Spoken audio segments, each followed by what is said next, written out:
Learning to become.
Learning to become.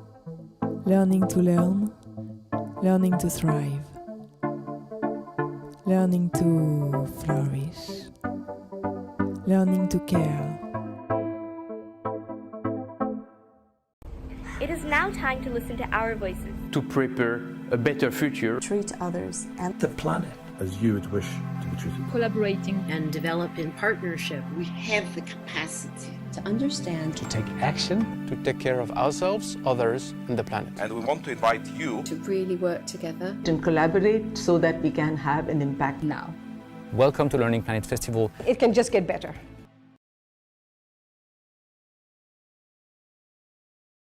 To the Learning Planet Festival, organized on January 24th and 25th on the occasion of United Nations International Day of Education.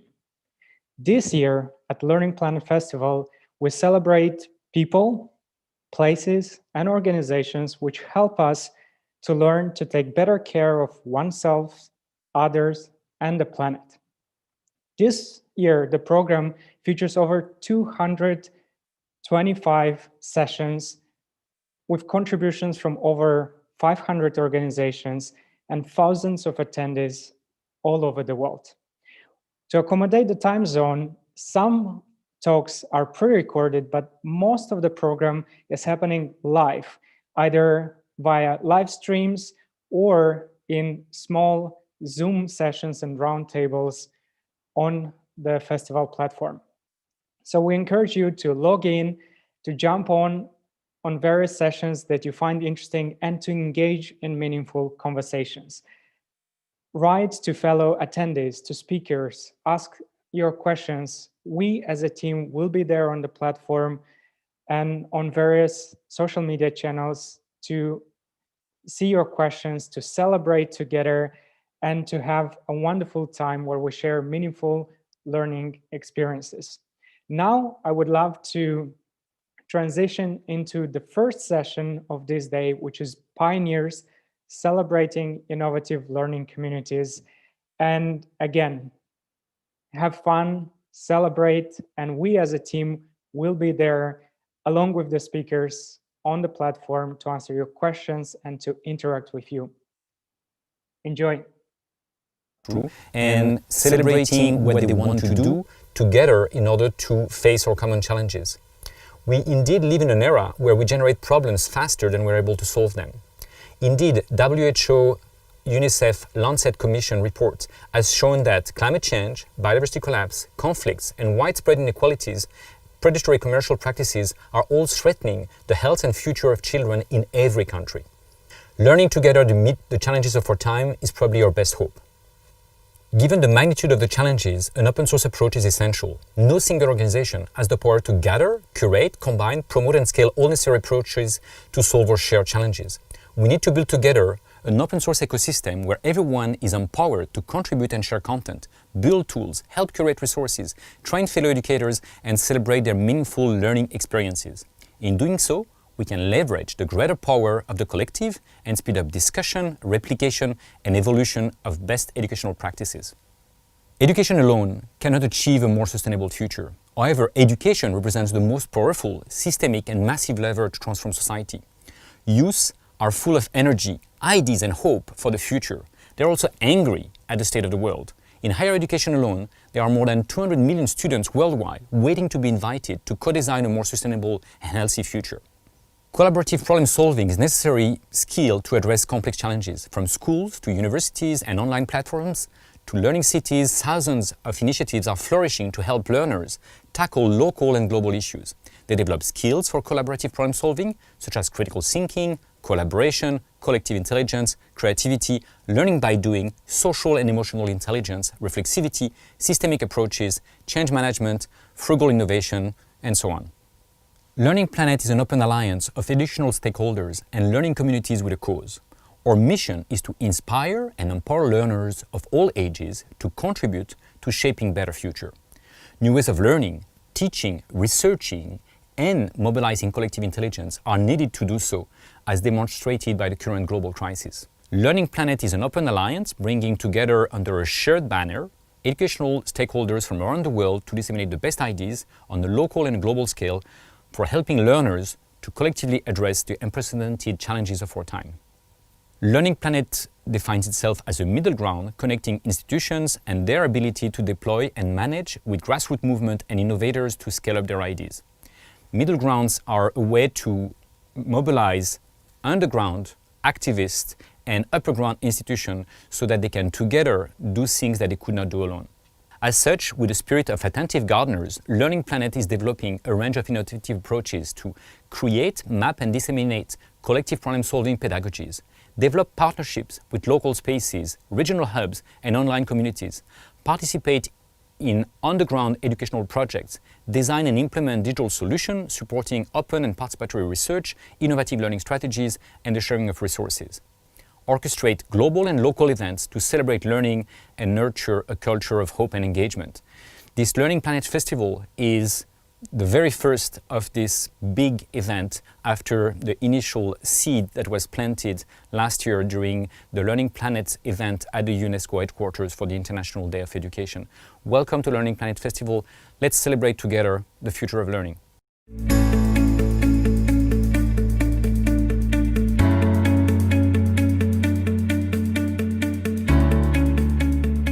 Namaste, my name is Kiranbir Sethi. I am the founder of the Riverside School in India, as well as a global movement called Design for Change. And to answer the question about what challenges both the Riverside and Design for Change are addressing, I'd like to actually look at it more as opportunities rather than either problems or even challenges. And I think it is to craft and design an education system that gets every child to believe in the power of I can, the idea of empowerment and student agency. And I remember when I started the Riverside School 20 years ago, my son encountered an education that rewarded compliance over conversation. So as long as he was good and kept quiet and listened to whatever the teacher said, well, he got his results. And for me, I think that just wasn't good enough. So often children have been incidental to their learning program. So when I started Riverside, it was really to invite the student voice to be an equal and an important participant in the learning journey. And it was amazing. Amazing to see children demonstrate agency independent of age or gender or even demographics. So, so long we've looked at children through three lenses. One is age. We've said, oh, you're so young. Wait, not now. When you're older, you will be agents of change. Or gender. Oh, you can. There are certain, possibilities for and opportunities for males versus females. Or it could be demographics, depending on where you're born. You will have, a journey in life. So once you remove these three filters, I keep saying, and lenses by which you look at your children, magic happens. And so at Riverside, I think crafting what I like to call an I can superhero formula to get every child to believe I can make the world a better place was really the greatest design solution that we made. So we made a little framework called 4 simple steps: feel, imagine, do, and share. And with this, what we call FIDS for kids, every child got that superpower. And so I think when we started seeing the agency in children at Riverside, I think it was just so important to take it beyond. So in 2009, when I launched Design for Change, it was a way to share this belief system with every child on the planet, being used by over 2 million children. And it is incredible. It is absolutely a humbling experience to see children use FIDS to basically change their worlds. Whether it is reducing the weight of a school bag or caring for the elderly, tackling bullying, or even stopping child marriage.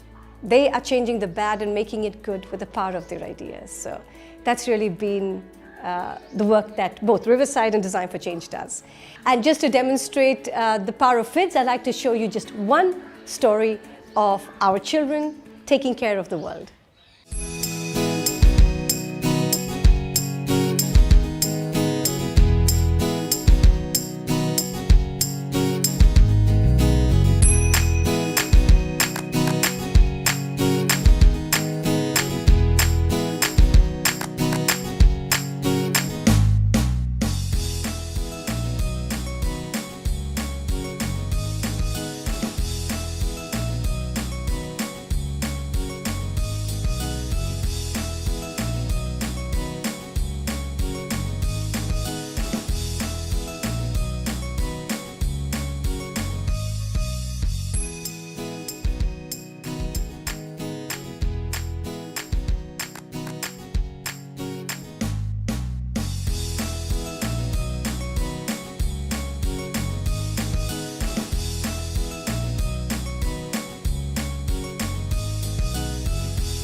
No journey is without obstacles, but I'm not a fan of possibly talking so much about the obstacles. But in education, for the longest time, we have measured success by academic scores. Until such time we continue to do that, we diminish the power in our children.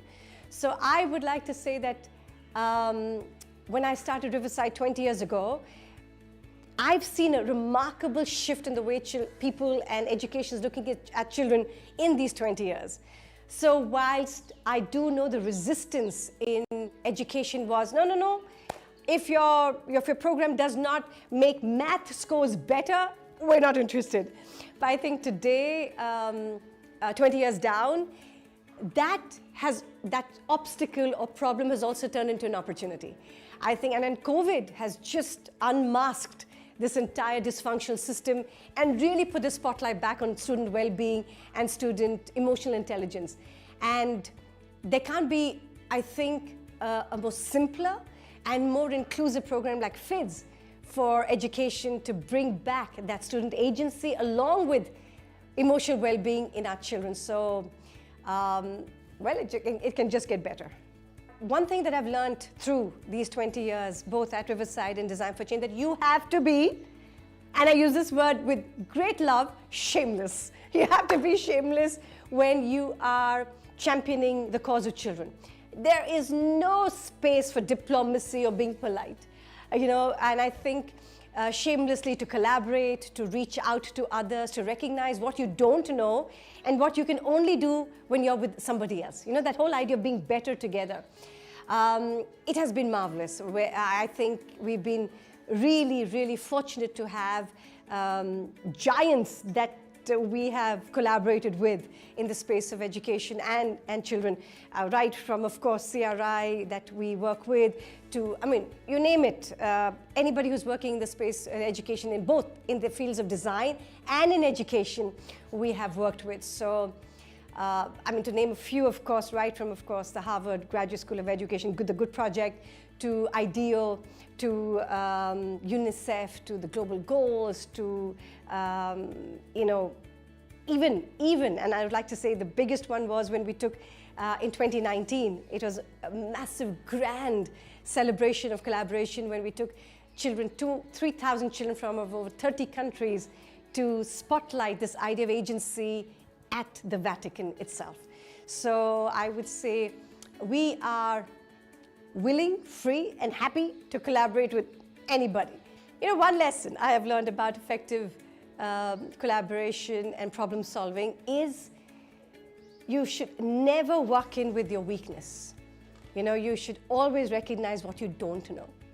And I think if you have that humility to recognize that you don't have all the answers, that you're here not to compete with an idea, but to complete it by virtue of what you can bring to the table. It means no ego, the act of listening, and always to remember you're not working only for my children or your children, but you're working for all children. Here's to Design for Change.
Hey, where did all the fish go? I don't know. Hello, my name is Olafur. I'm an artist and I made a work of art called Earth Speaker.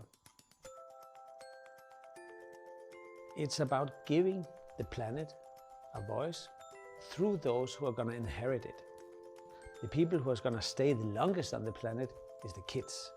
Earth Speaker invites kids to speak up for the planet and adults to listen to what they have to say. It collects and amplifies the ideas and concerns that the kids have about the future.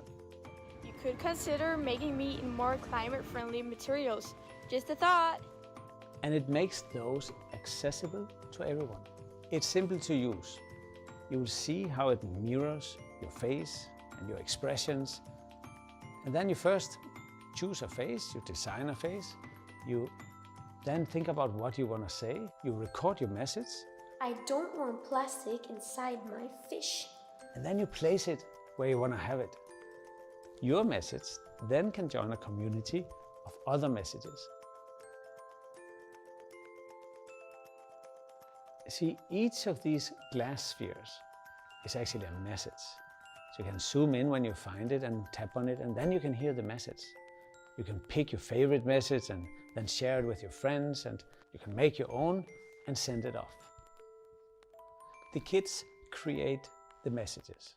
You as an adult, you can listen to the messages on Earthspeaker. You go to earthspeaker.art and then you sort of bundle the messages together that you think should be heard. And then you place them on the map where you think they should be listened to. So you can actually choose a place in front of a parliament building or at a famous square. These messages are there to be heard. Now everyone can see your loudspeaker in augmented reality through the Earthspeaker app. Earthspeaker is for everyone. For kids to speak up for the climate and for adults to listen to them, to take action and make their ideas real.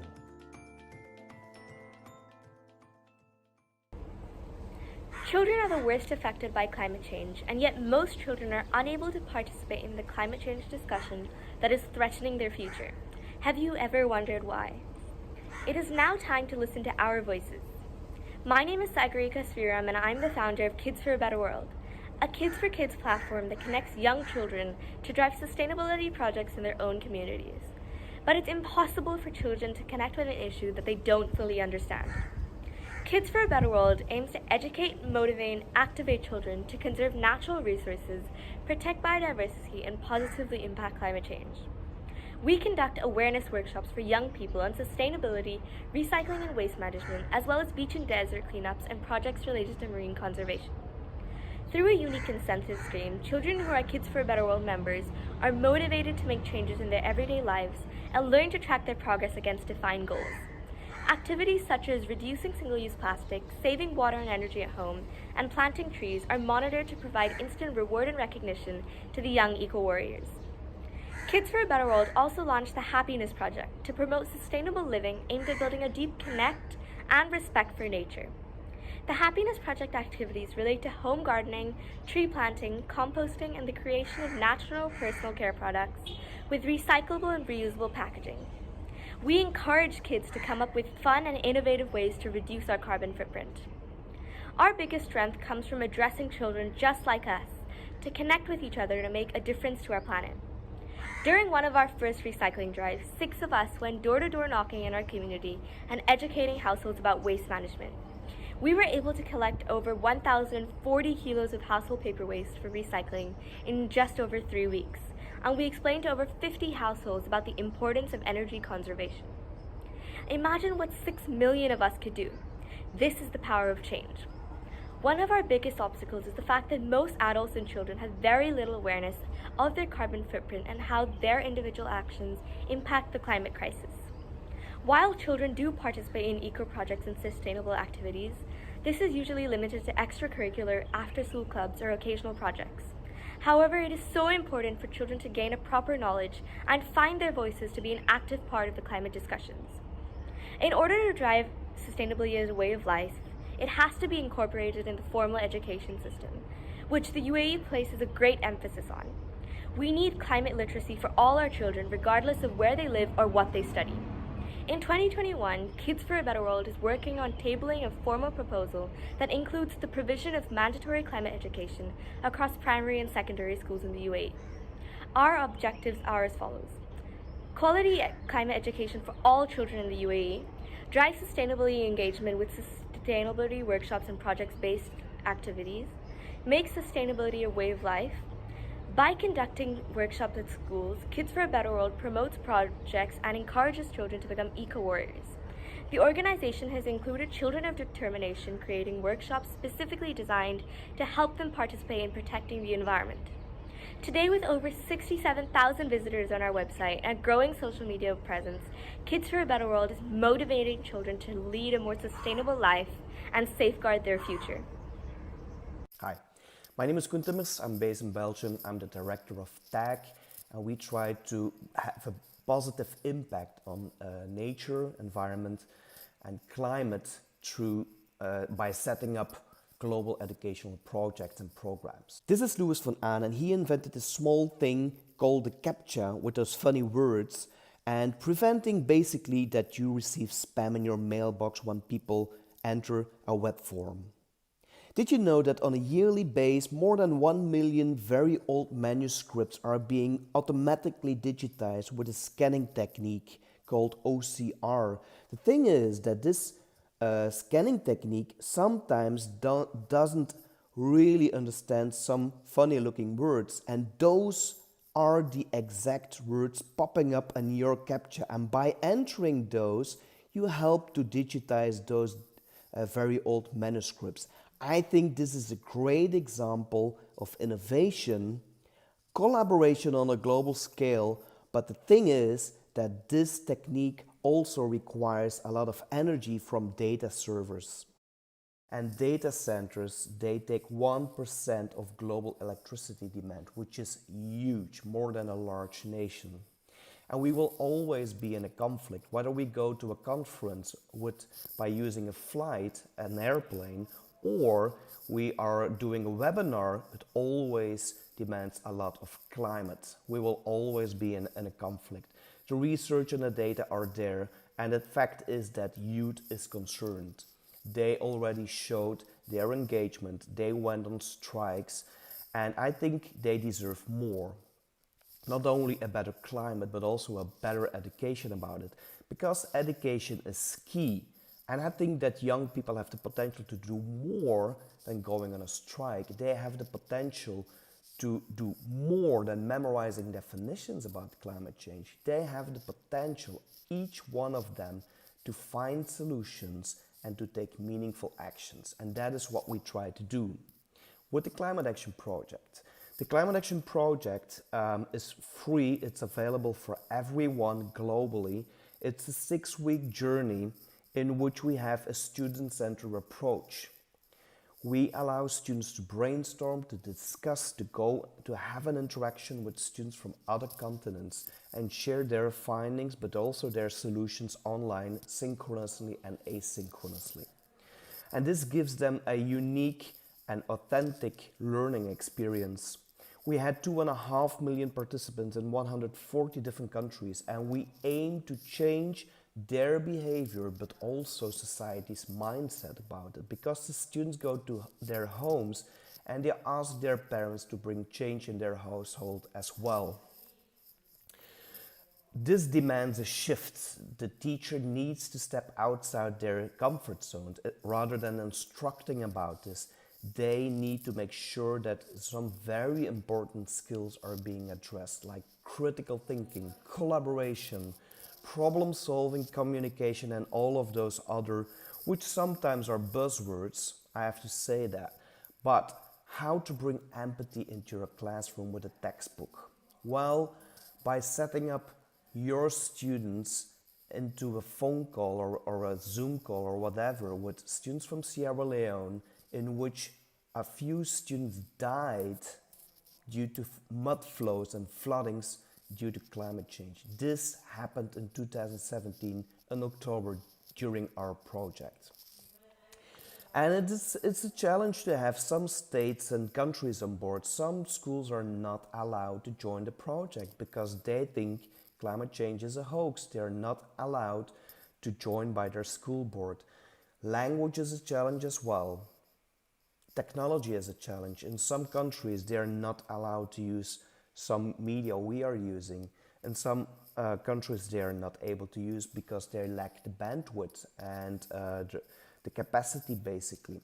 But still, we try to bring everybody on board by setting up a program in 15 different languages, focusing on their technology, which works for them, which can be WeChat, in China, which can be WhatsApp in several African countries.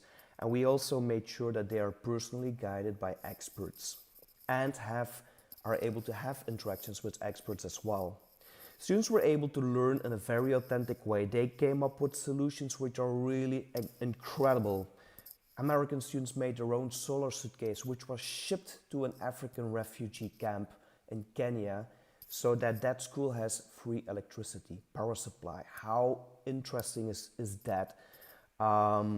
They also have really important intercultural exchanges. They come up with solutions, they take those meaningful actions, and they even have interactions with their governments. They call on their governments, trying to make sure that they have change in their nation. And they succeeded in so many different countries. 60 million trees were planted in Malawi.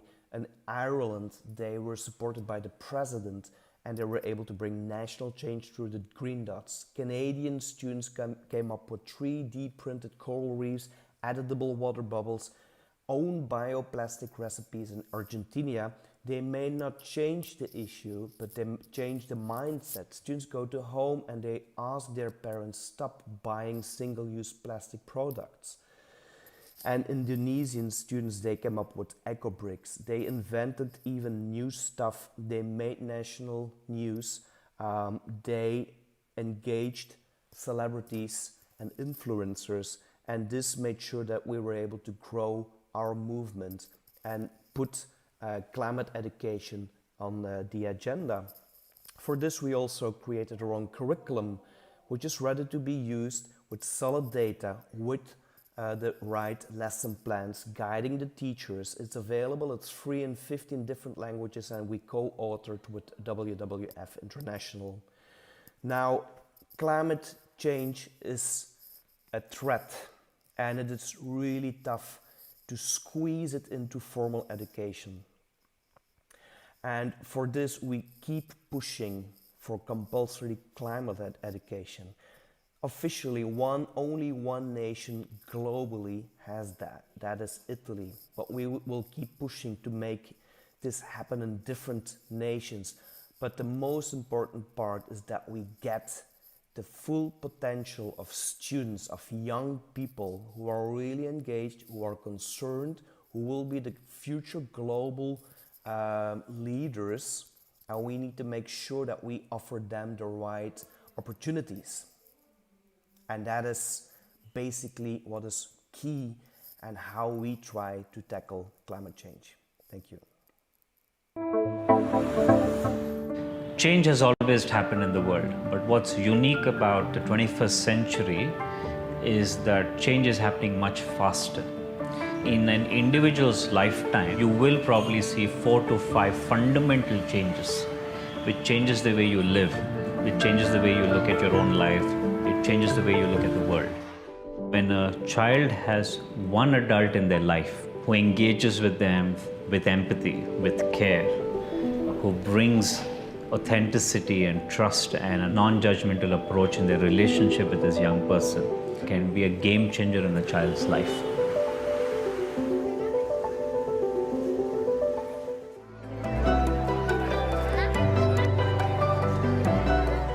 Helping governments shift their own mindsets around the role and purpose of education is really where the game can truly change. Dream Team was started in November 1999. It was started by 12 people, and each of us came with our own different ideas and intentions together. So the first group that we worked with was a group of HIV positive children in a shelter home and a group of cancer affected children. But when we first went in to meet the children, I remember the moment I was on my scooter and we parked our vehicles, and the children had been told that a bunch of uncles and aunties and bhaiyas are coming to take you out. So they were dressed in the best clothes they had, and within the first minute of us parking our vehicles, we had this bunch of children running up to us, and they jumped on us and they hugged us and they tugged at my t-shirt. They were asking us who we were and where we were going to take them. So any prejudice or any doubts that we had about, say, touching HIV positive children or hugging them or being with them, melted away. What we saw is a bunch of beautiful kids being kids. So that was our first experience. Of course, through the year we lost a bunch of kids. We faced a lot of backlash from communities. So we at Dream a Dream articulate the challenge from two lenses.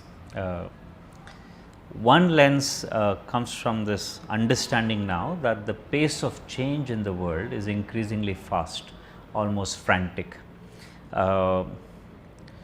Change has always happened in the world, but what's unique about the 21st century is that change is happening much faster, which means in an individual's lifetime, you will probably see 4 to 5 fundamental changes, which changes the way you live, which changes the way you look at your own life, it changes the way you look at the world. But the education system is not necessarily preparing our kids to respond and adapt to this fast pace of change. The education system still follows a very linear method, is still preparing you for job markets that don't exist anymore. 65% of the job types that young people today are going to enter into in 10-15 years when they become adults don't exist. Yet we are preparing kids for traditional jobs of being an accountant or being an engineer or being a computer scientist or being a doctor. Majority of these jobs are changing, and they're changing much faster. But the education system is not preparing us to adapt or to unlearn, to relearn in this fast pace of change. So that's one crisis that young people today are facing, which is pertinent for kids all across the world. It is impacting kids whether you are coming from a rich family or a poor family. There's a second lens of the problem which is lesser understood, and that is largely pertinent to kids who are growing up in difficult circumstances, largely growing up in poverty. And that is the challenge of childhood adversity, that in the first 5 to 10 years of a child's life, if a child experiences adverse circumstances, which could be lack of food or nutrition, or being neglected, or lack of emotional love and care in the environment, or in extreme cases living in environments of abuse or violence, or being abandoned or orphaned, or being displaced.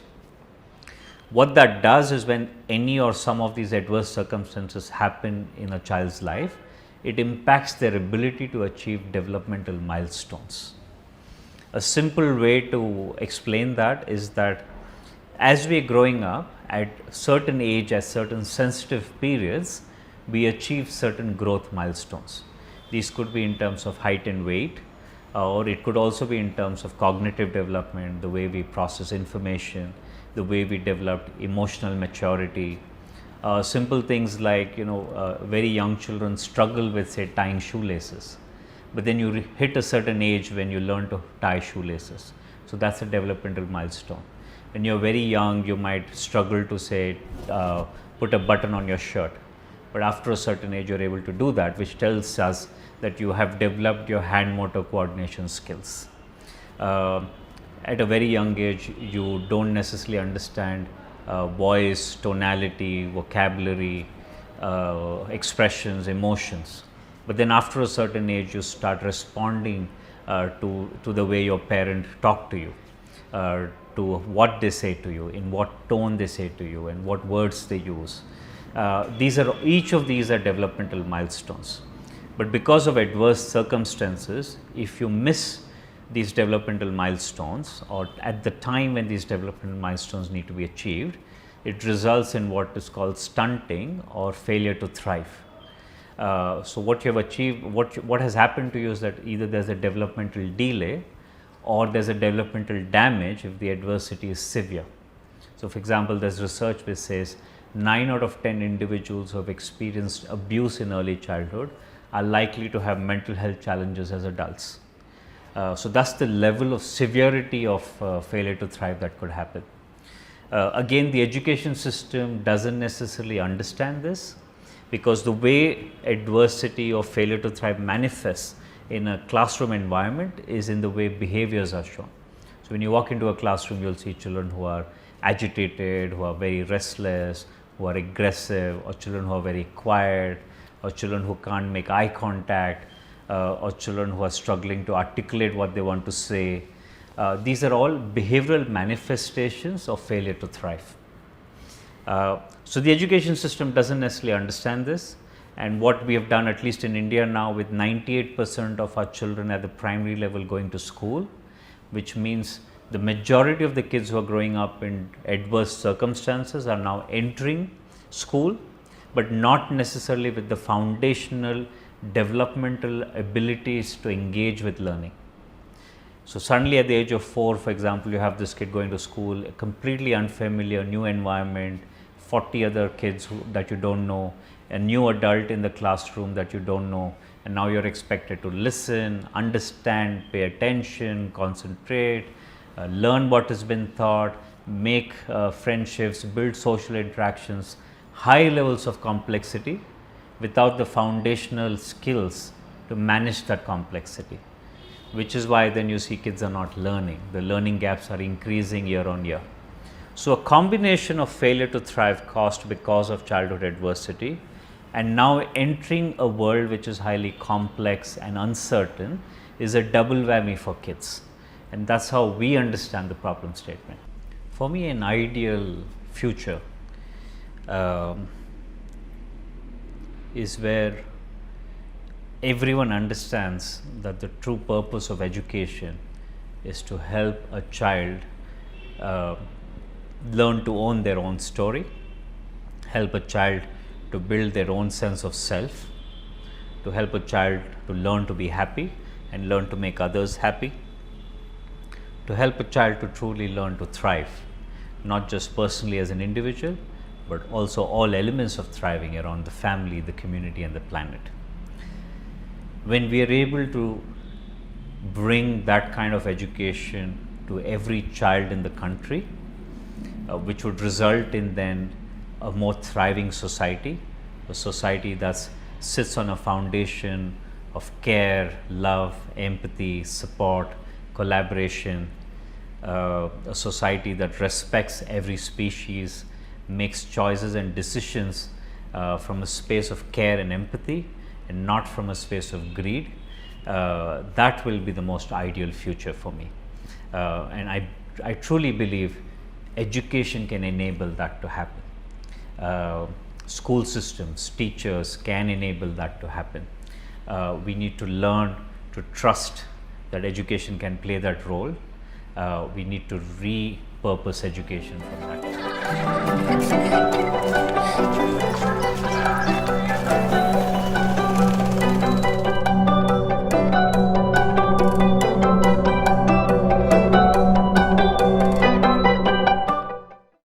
What if the future of education was decided and designed by young people? A few months ago, prompted by an invitation to ask what if as a way to reimagine our education, this question rang in my ears. Something about it felt intuitively right to me and deeply intriguing. I began wondering, could the way to transform education be through attuning to young people's needs and letting them guide the way? After engaging in extensive research and discussing with incredible youth activists and advocates from across the globe, I've come to strongly believe that young people should be leading the necessary process of change, or rather transformation, that our education needs to go through. In these next few minutes, I will share with you why. Before we can agree on the best way to change education, we need to agree on the purpose of education and on a vision for education.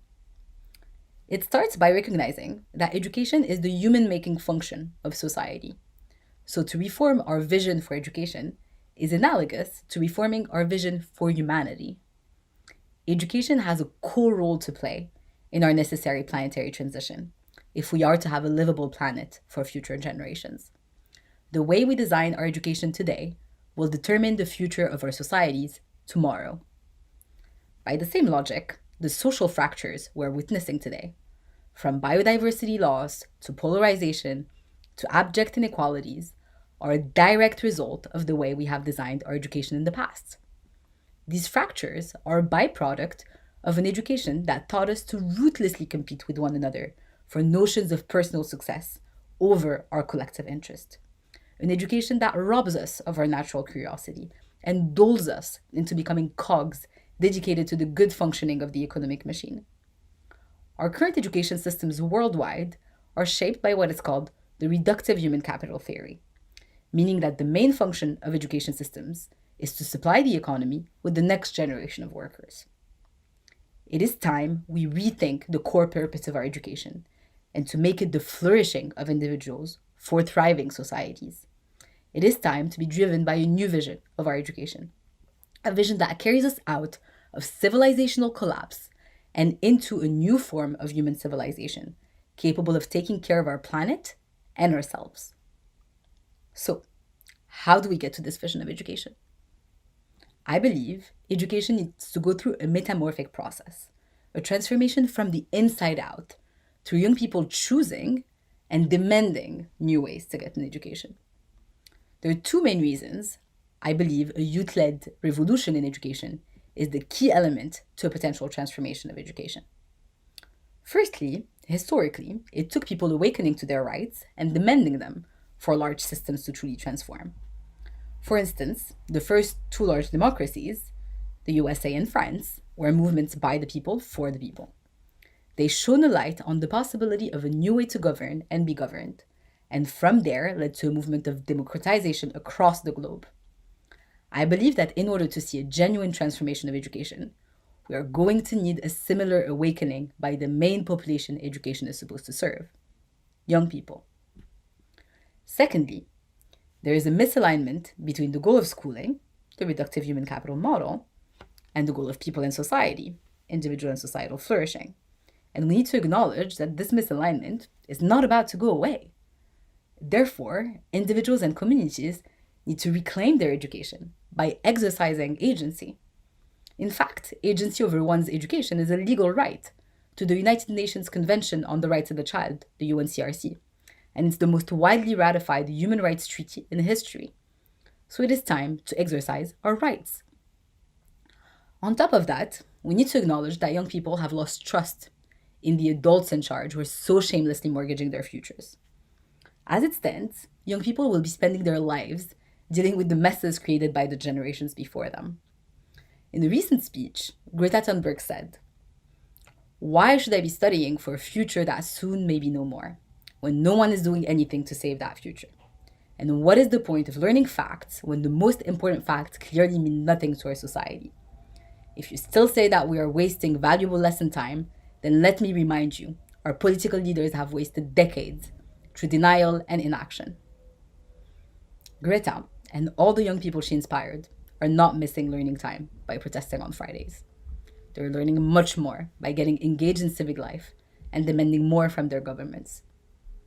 One of the most prominent figures of education, John Dewey, once said, "I believe that the only true education comes through the stimulation of the child's power by the demands of the social situations in which he finds himself."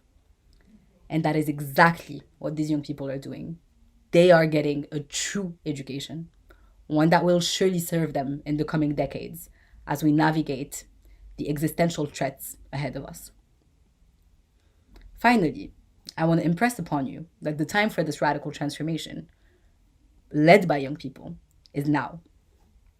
In his recent TED Talk, climate impact scholar Johan Rockström made painfully clear that we only have 10 years to transition the whole world to a new logic of modern prosperity and equity within planetary boundaries. It is our coexisting generation's role in this very peculiar time in human history to enable a planetary transition to a sustainable and resilient civilization that embraces collaboration and collective well-being over competition and individualism. And as disastrous as the consequences of COVID-19 have been, it has also opened a unique opportunity for us to push the transformation agenda for education. A transformation agenda that has been left on the bench decade after decade. The time is now. So, if you're resonating with this message and would like to be part of a global movement to reclaim our education, and with it, our humanity, join us and support the Youth by Youth movement by visiting us online at youthxyouth.com. Also, give your kid the agency they crave to flourish. Include young people in policymaking and in any decision that is likely to impact their futures. Thank you. Hello, everyone. Thank you all for joining us for this talk on the project Climate Action Academy. My name is Waldo Soto, and together with Fabian Santis, we are presenting today this project that we just launched a couple of months ago and that we want to share with you today so you can take a look and also maybe help us with answering some of the questions we have and also maybe expanding the program. We are part of the platform 2811. 2811 is an international social change platform working on the educational sector, activating inner personal change, but together with social and ecological change, activating basically the educational sector for the regeneration of the territories. This platform is a global effort carried by different experts from different fields. We have urbanists, but also we have experts on social innovation, evolution, ecology, and also education. The Climate Action Academy was a dream together with Climate Kick. Climate Kick is the European Agency for Innovation on Climate Change. And together with them, in particular with the program Young Innovators, we started to think the last year on how to activate school teachers to promote the climate action. And so together with them, together also with the experts of this platform, we launched this pilot where we had the last November 186 teachers from Colombia and Chile from around 30 different cities. Kind of the learning path or the learning journey we had was a journey of 1 month where we had experts also from and also activists from the movement Fridays for Future. And together with them, we had this kind of journey of 4 different modules. We started understanding with understanding the climate crisis, the climate action crisis, the climate action methodologies, and then at the end, we produced together with them more than 100 different methodologies, and so that we can integrate better with them the climate action in the classroom. Since we are partners from Climate Kick, we also work on the same competences of this program, meaning these 7 different competences from enterprising or entrepreneurial skills, the capacity also of mobilizing others, managing uncertainty, being a change maker, creativity, innovation, system thinking, the capacity of problem solving, and also the competence around low carbon lifestyles. So we took all these competences and we developed this program to promote them among the teachers. So the final product had the function of inviting teachers to reflection, being the overarching element for the integration of the different conceptual and methodological axes worked throughout the academy. We call them didactic guide for climate action, and they were not only the requirement to become certified, but also a way for all those teachers coming from all those places to be able to communicate the particularities of each territory, of each educational community, and in some cases of each class. So in this sense, and always starting from local challenges as a basis for action, the teachers proposed multiple innovative ideas to work with their students, integrating topics related to climate change with those corresponding to each subject at level. And this is precisely the main asset of this program because it encourages facing the climate crisis from a domestic perspective, fostering the participation of teachers, students, and their communities while collaborating with the construction of meaningful learning. It's rather difficult to create static categories for the different ideas contributed, but here I have a list with some of the big themes. That's to name a few. We have responsible energy consumption, optimization of and use of urban spaces, community awareness, and more.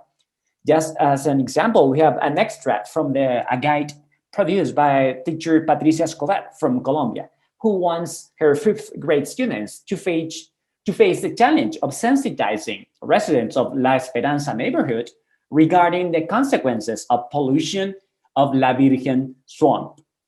This is one of the 100 ideas proposed by educators teaching at different levels: kindergarten, primary, secondary, technical education, and even some of them in higher education.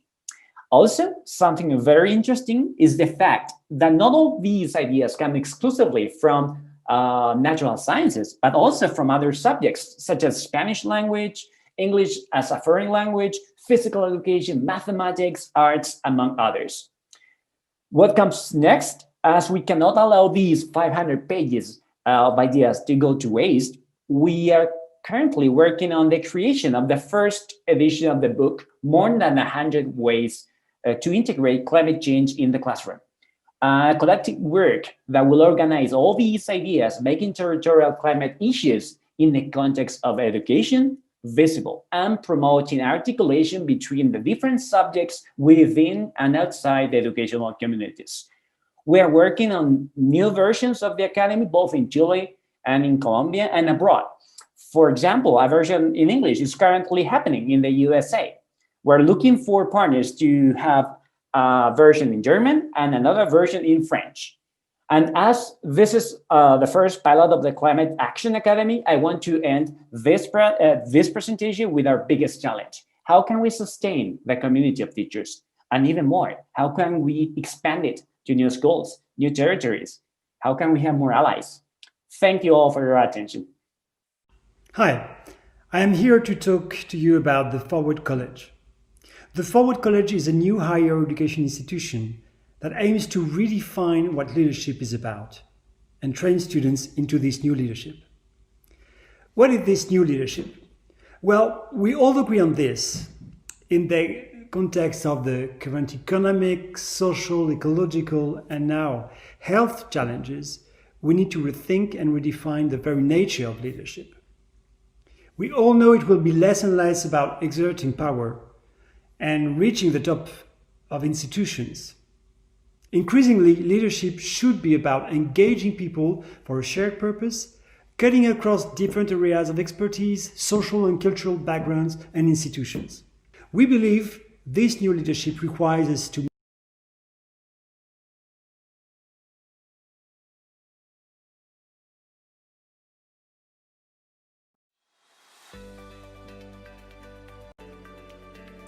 Hi everyone, my name is Anastasia. I represent the Krужок movement. Change has always happened in the world.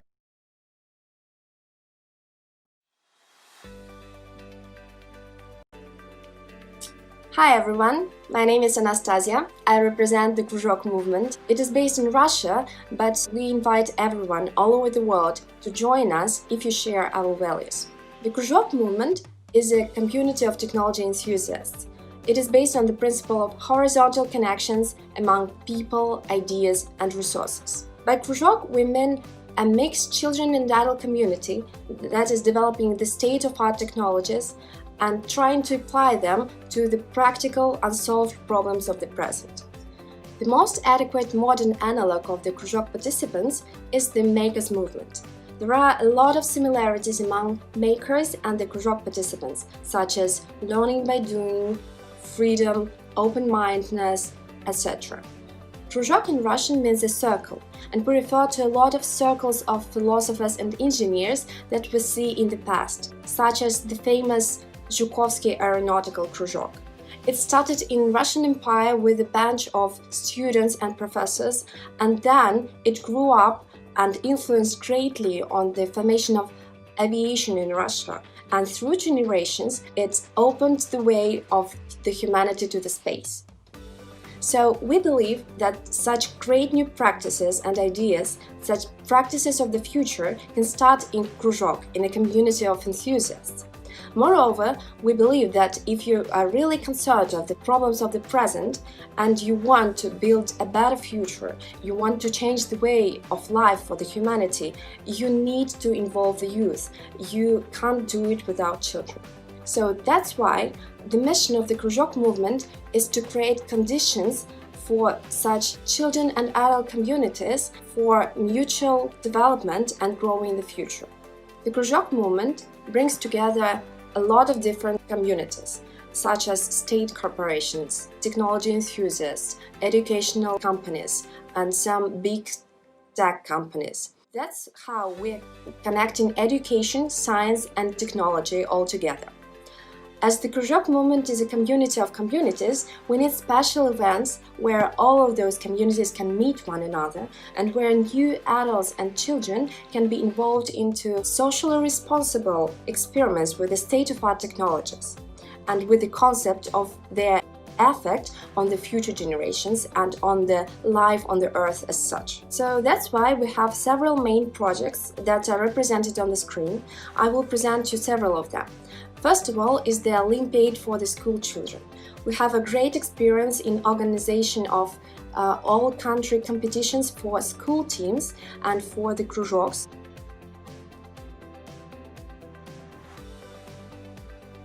And we also made it in 2020, so we used the technology of avatars to conduct the practical stage of the Olympiad. Moreover, we have project schools for school children. During 2 or 3 weeks, those school children, technology enthusiasts, alongside professionals from business and from other tech companies, they're trying to project, to think through the desired image of the future, and then to prototype at least one part of it and launch at least one project or one product that will lead us to the desired future. The third one is the Almanac of the Practices of the Future. It is a new and ambitious project, and I'm the leader of it. We started from a research and conducted a lot of interviews of specialists all over the world in order to describe some practices of the future and the communities that are trying to lead us to the better future that we see nowadays. We only started the research and we are going to continue it, but we have already published the first version of the map, of the global map of the practices of the future.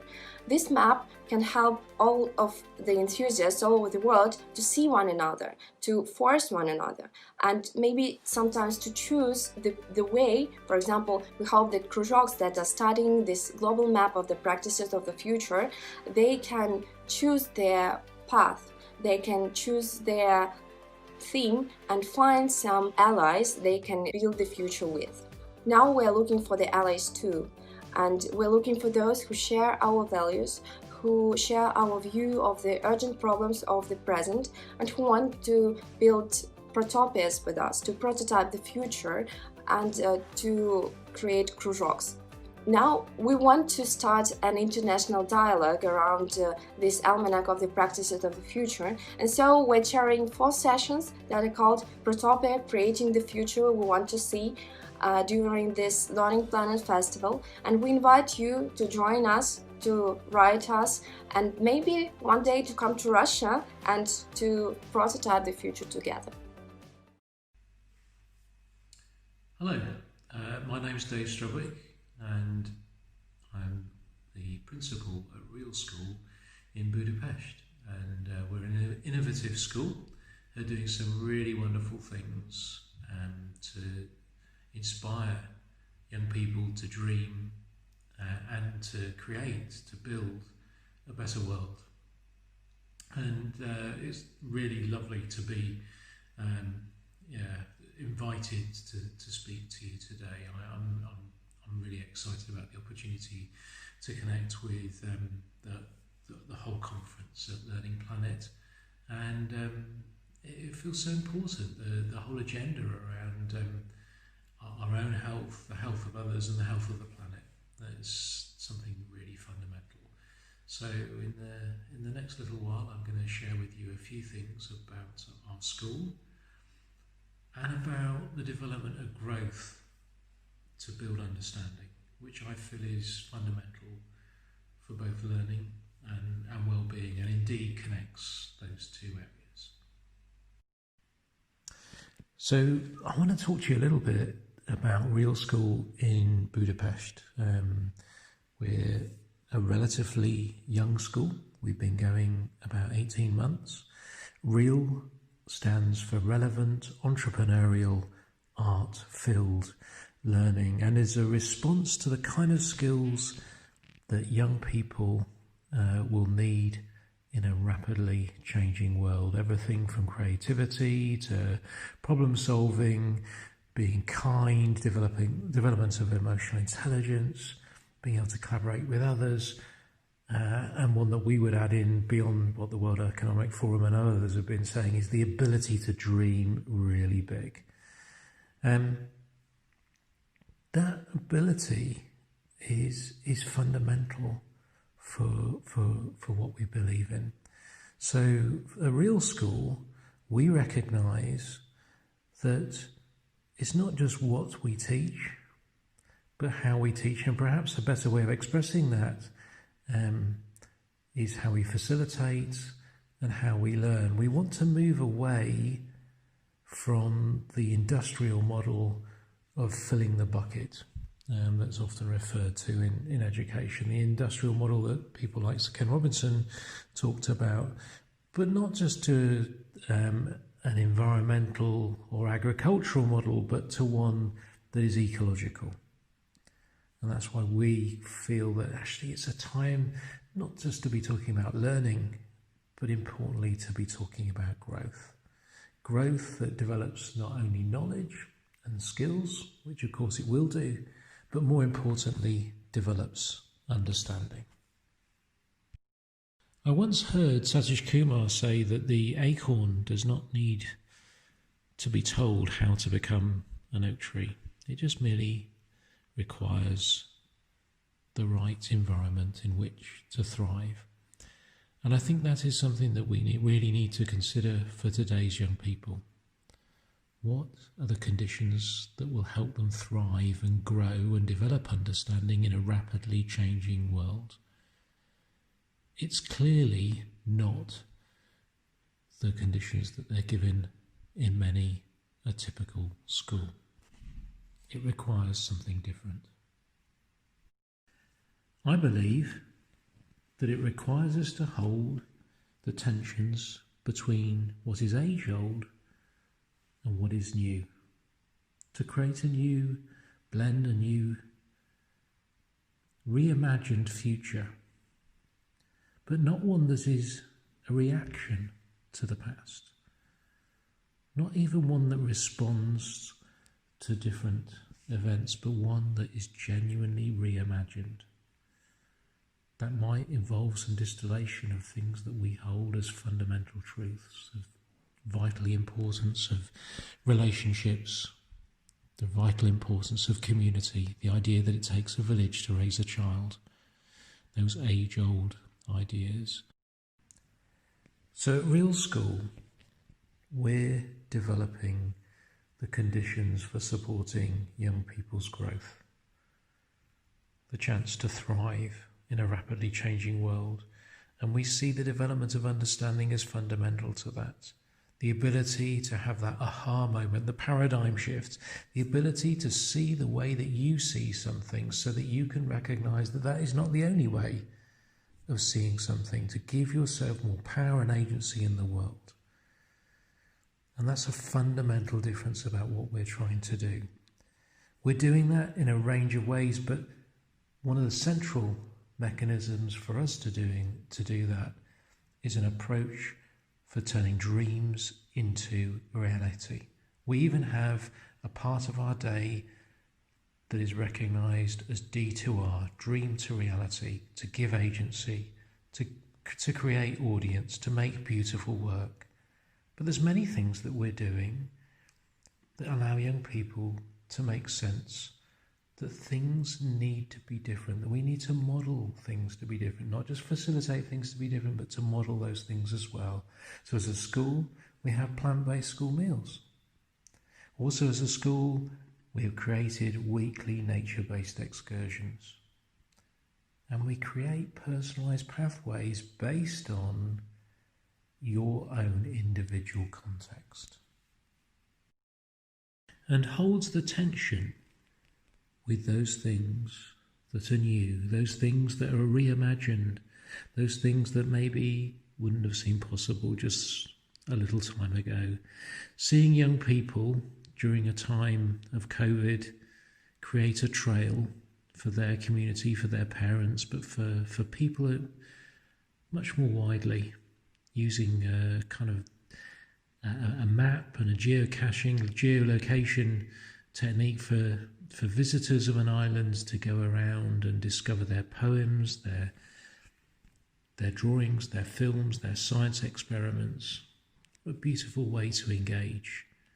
So sometimes the things that have been difficult can provoke new responses. I believe that that's what nature does in the most wonderfully random ways. That's why diversity is so important for our system if we are to create growth.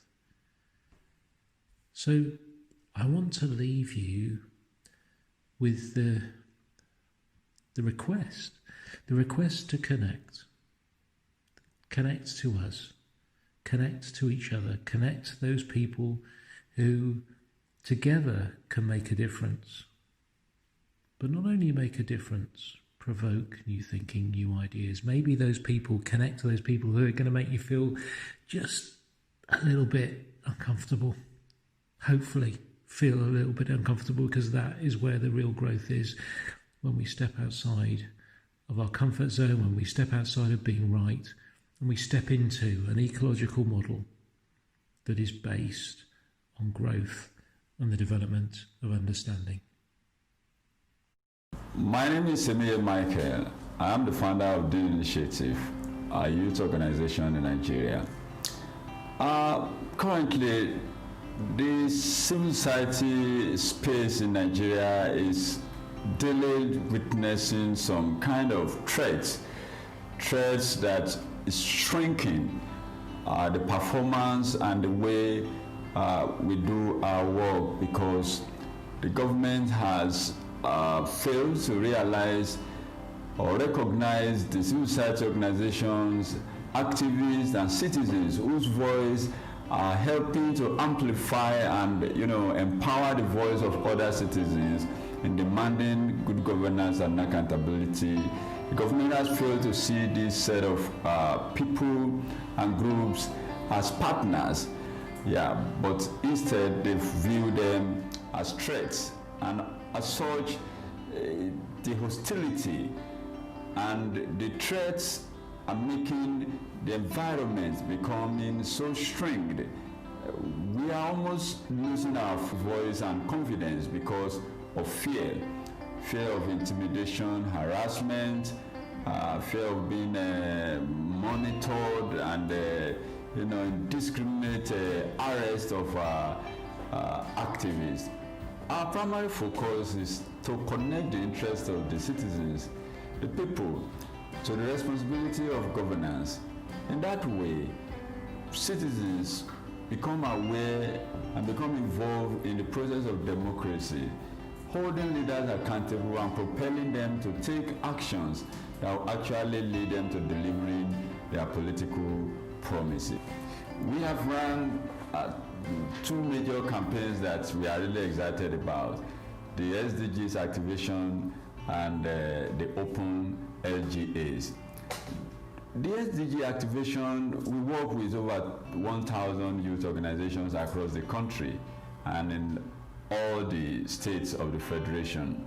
What we did with the SDG activation was actually partnering with students across the country, families, religious organizations, traditional rulers, major government organizations, to learn and also know what actions to take for the global goals. And with the open LGAs, it's a way of breaking into the local governance system. We offered training for the local government administrators. We trained them on budget literacy, citizens engagement, open budget, open data, at no cost to them.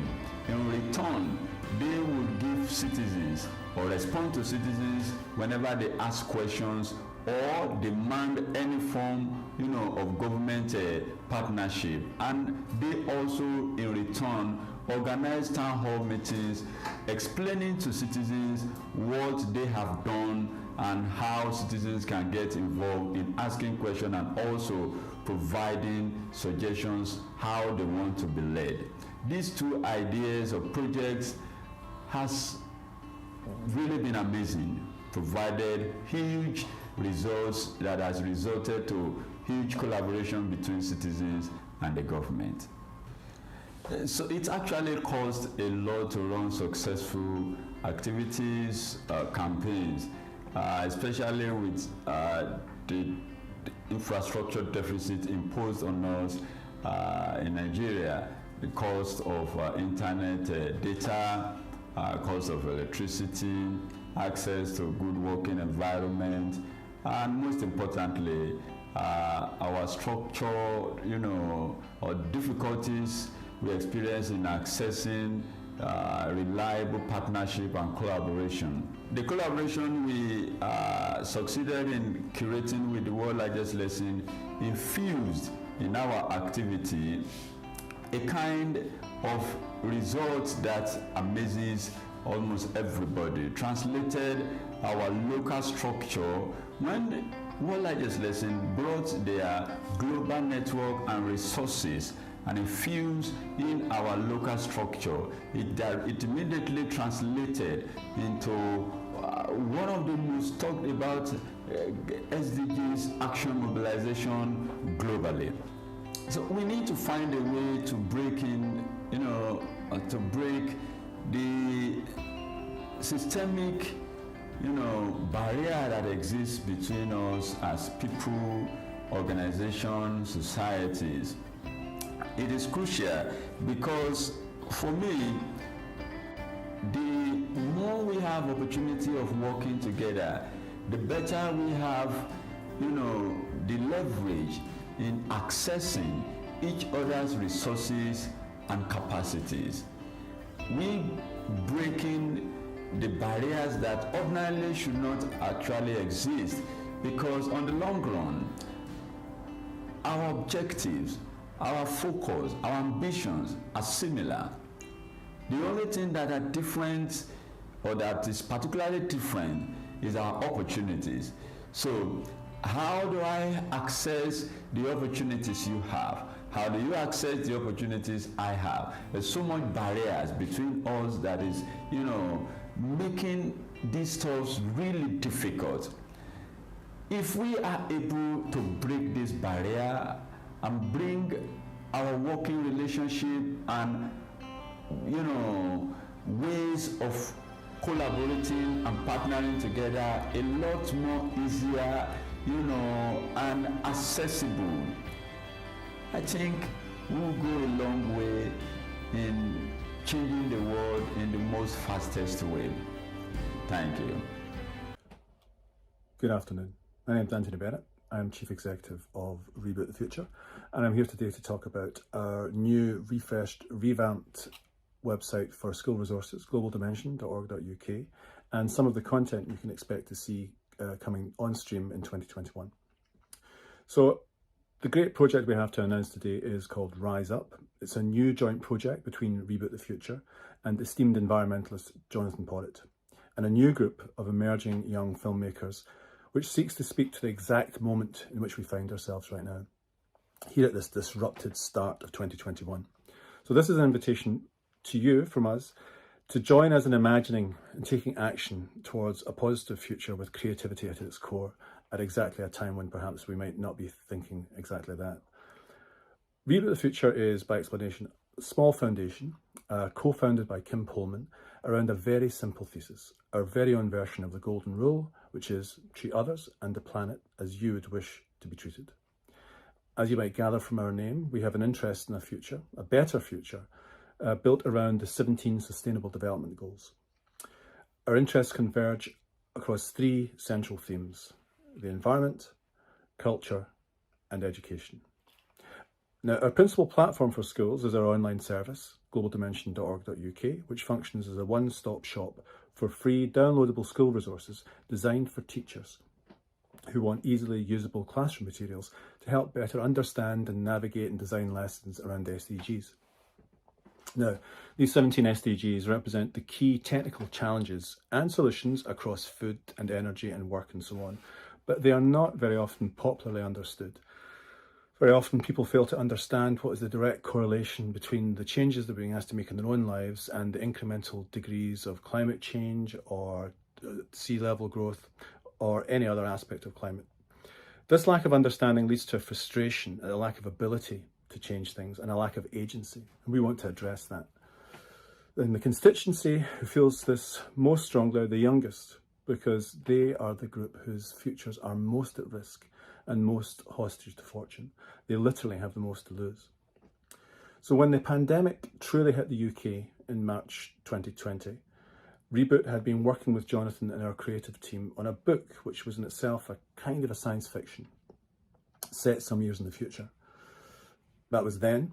Then the lockdown hit us and this forced us in so many ways to rethink what our proposition is. We wanted to respond to the new environment, where everything is moving online, where lots of things that climate activists had been talking about for years, less air travel, working from home, better work-life balance, had effectively been forced upon us. At the same time, anxiety levels and uncertainty for young people have been at an all-time high. The disruption in schooling, examinations, university places has been felt severely by both students and teachers.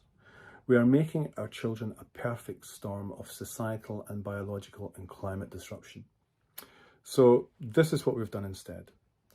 First, we will have Jonathan Poddett's book, Rise Up, a downloadable ebook by Jonathan which captures the voices of 3 young people in 2025, 5 years hence, recounting the events, political and personal, from this year onwards, starting with the presidential inauguration of Joe Biden, we hope, which led them to a sustainable planet. Secondly, we'll release in March a new online film, also called Rise Up, based on Jonathan's book, written by Beth Flintoff, with producer Becky Burchell and director Sophie Austin. Rise Up is itself composed of 5 shorter films, which we hope will inspire young people to explore their own feelings about a future and understand that their voices are important, that they have agency and a role to play in creating a positive, more sustainable future. Each episode will be dedicated to memorable spikes in the narrative and will embed a character into those themes to imagine their journey over 5 years. These characters will all be young people at a turning point in their lives. We will see their wake-up moments and discover how world events help shape their journeys, forcing them to take action, be innovative, resilient and responsible. Third, accompanying the film will be a pack of classroom resources, a series of tools to help teachers and students show the film in their class and help to pick their way out of the pandemic and into the future. These will be dedicated to providing hope for young people, allowing for classroom discussion, all available for download on globaldimension.org. Lastly, the fourth and final element will be a social media campaign and competition aimed directly at students and young people. Rather than just presenting our audience with our films, we don't want them to be passive. We want them to come back to us with an active response to our question, which is this: how do you want to reboot the future? We want our students' ideas and opinions, no matter how riotous or messy, because we don't think the future is clean-cut, and we don't expect their ideas to be either. We will invite views from students around the world with an emphasis for 2021 on UK classrooms, as we want to directly address the urgency of the climate discussions happening at COP26 in Glasgow in November of this year. Our mantra at Reboot is treat others as you would treat yourself and the planet. For this project, we want to invite students to think of the future not as something which happens to you, but something which you can create for yourself. What happens next is then a result of a pact between the present and the future. If you want to find out more about Rise Up and Reboot the Future in Global Dimension, please go to www.globaldimension.org.uk/riseup. Thank you. What if children in the Netherlands, in Mexico, in Tanzania, in Nepal were given the opportunity to design a better world? what then would the future look like? My name is Emer Beamer, and I'm very happy to speak to you today. We need, I believe, in order to create the future that so many of us long for, to take a step back. We need to challenge the way society sees the child. What do we really think a child is? What beliefs are underlying the construction of our education systems? In our work, we ask children, what, if you could fix anything in the world, what would you come up with? What would you ask for? And the adults expect children to say sweets or toys. What did the children say? I want to cure cancer. I want all the wars to stop. I would love to see a sea free of plastic.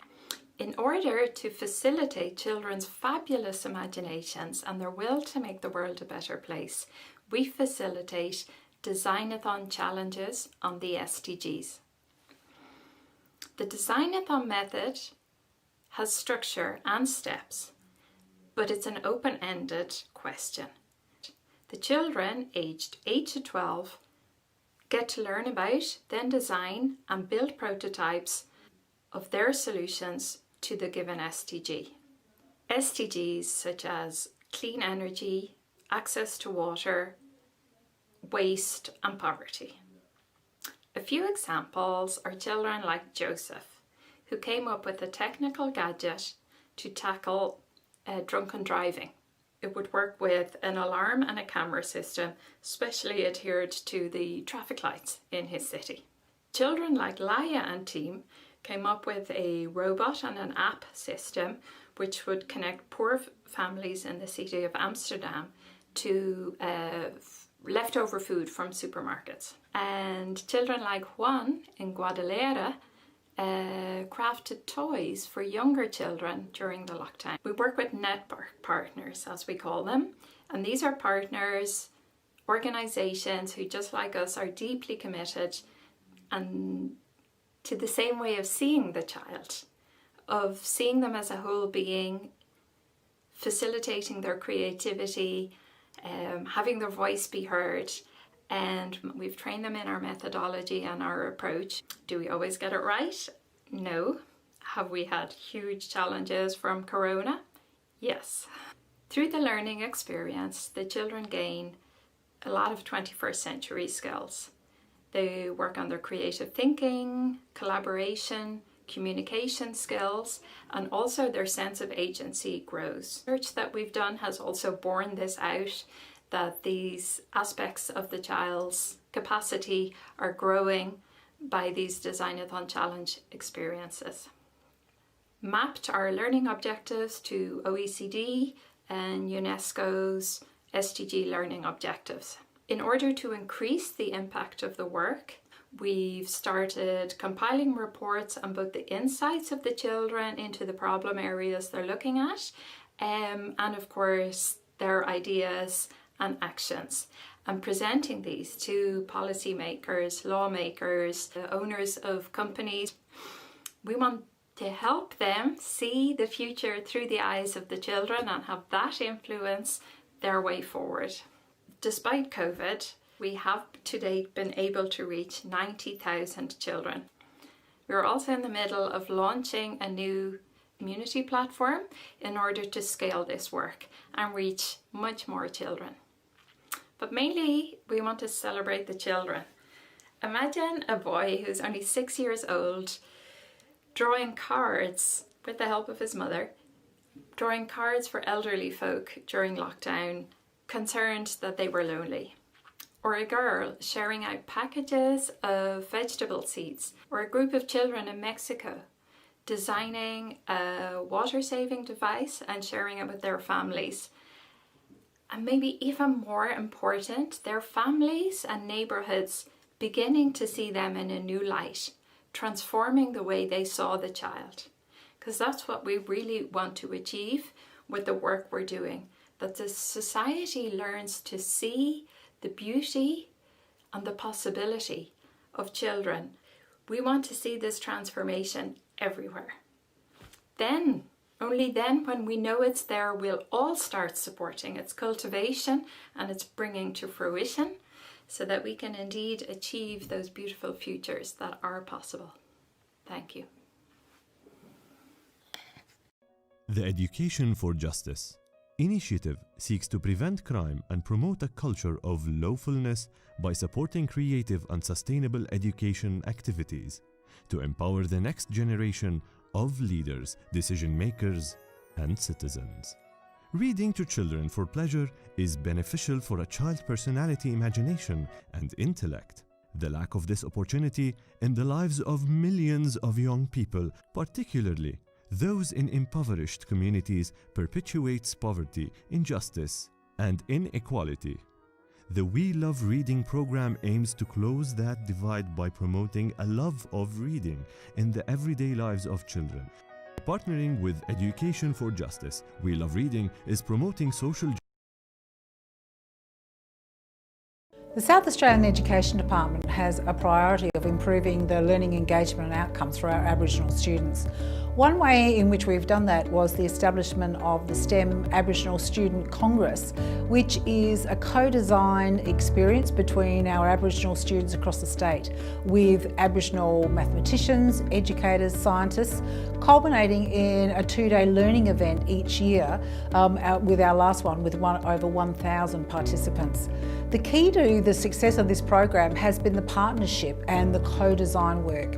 One of the challenges of that was, I guess initially, helping teachers understand that kids were quite capable of designing, considering what it was that other Aboriginal students were interested in learning about, and designing, presenting, promulgating, communicating the entire project. The engagement and the interest of our Aboriginal students in STEM-related subjects has definitely increased. Here's some video to tell you a little bit more about the Congress itself.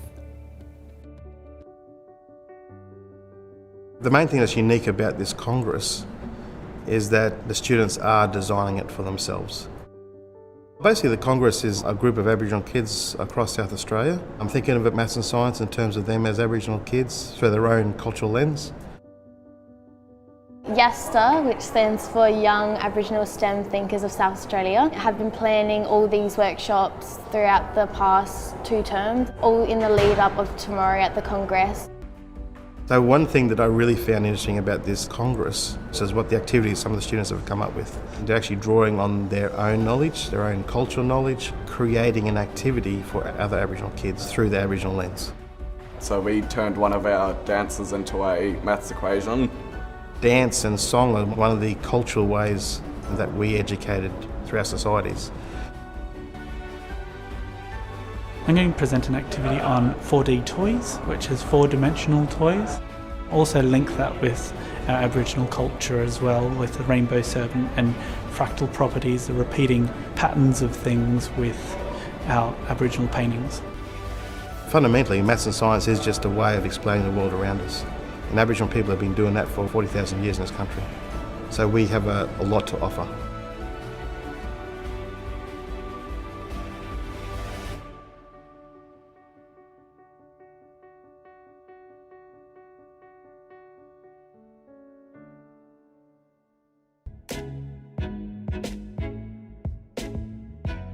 I think everyone, is still buzzing from last year. The Congress in 2017 was a really inspiring event.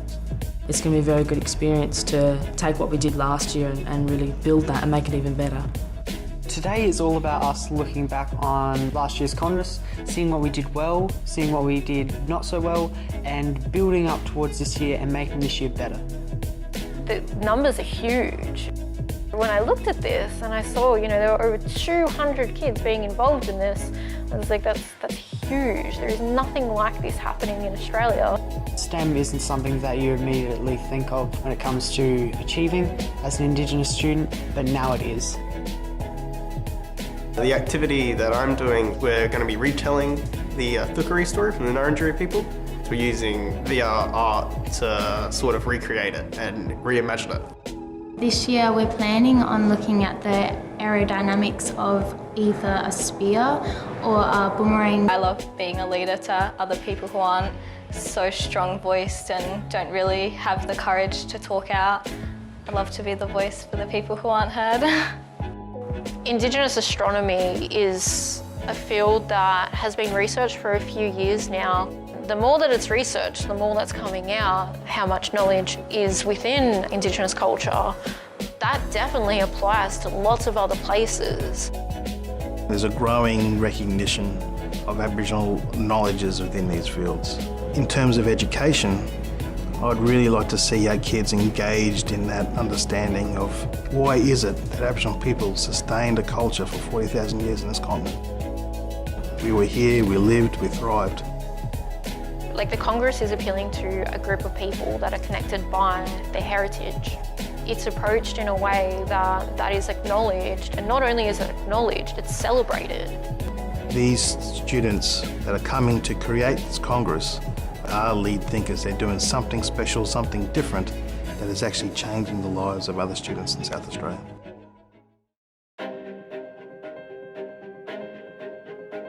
Welcome to the 2019 STEM Aboriginal Student Congress. Proudly brought to you by us, the young Aboriginal STEM thinkers of South Australia. This Congress is about you. Being powerful learners and lead thinkers. This Congress is about knowledge. Exploring traditional knowledge in a STEM future. Our theme for this year is Living Two Worlds. Think deeply. And enjoy our Congress. We're getting people from the previous years to come back, to tell their schools, to tell their families, yes, culture and maths, science, engineering, mathematics are all linked together.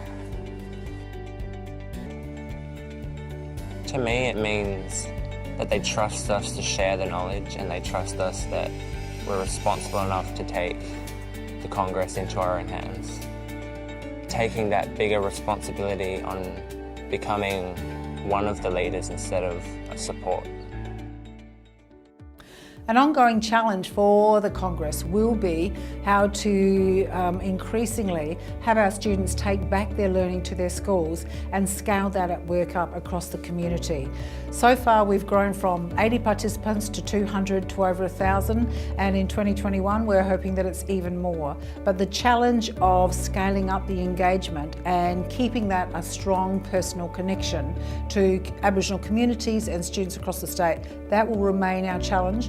But thus far, the partnership with students and having them as the agents, the designers and the deliverers of the learning has been an incredibly successful strategy.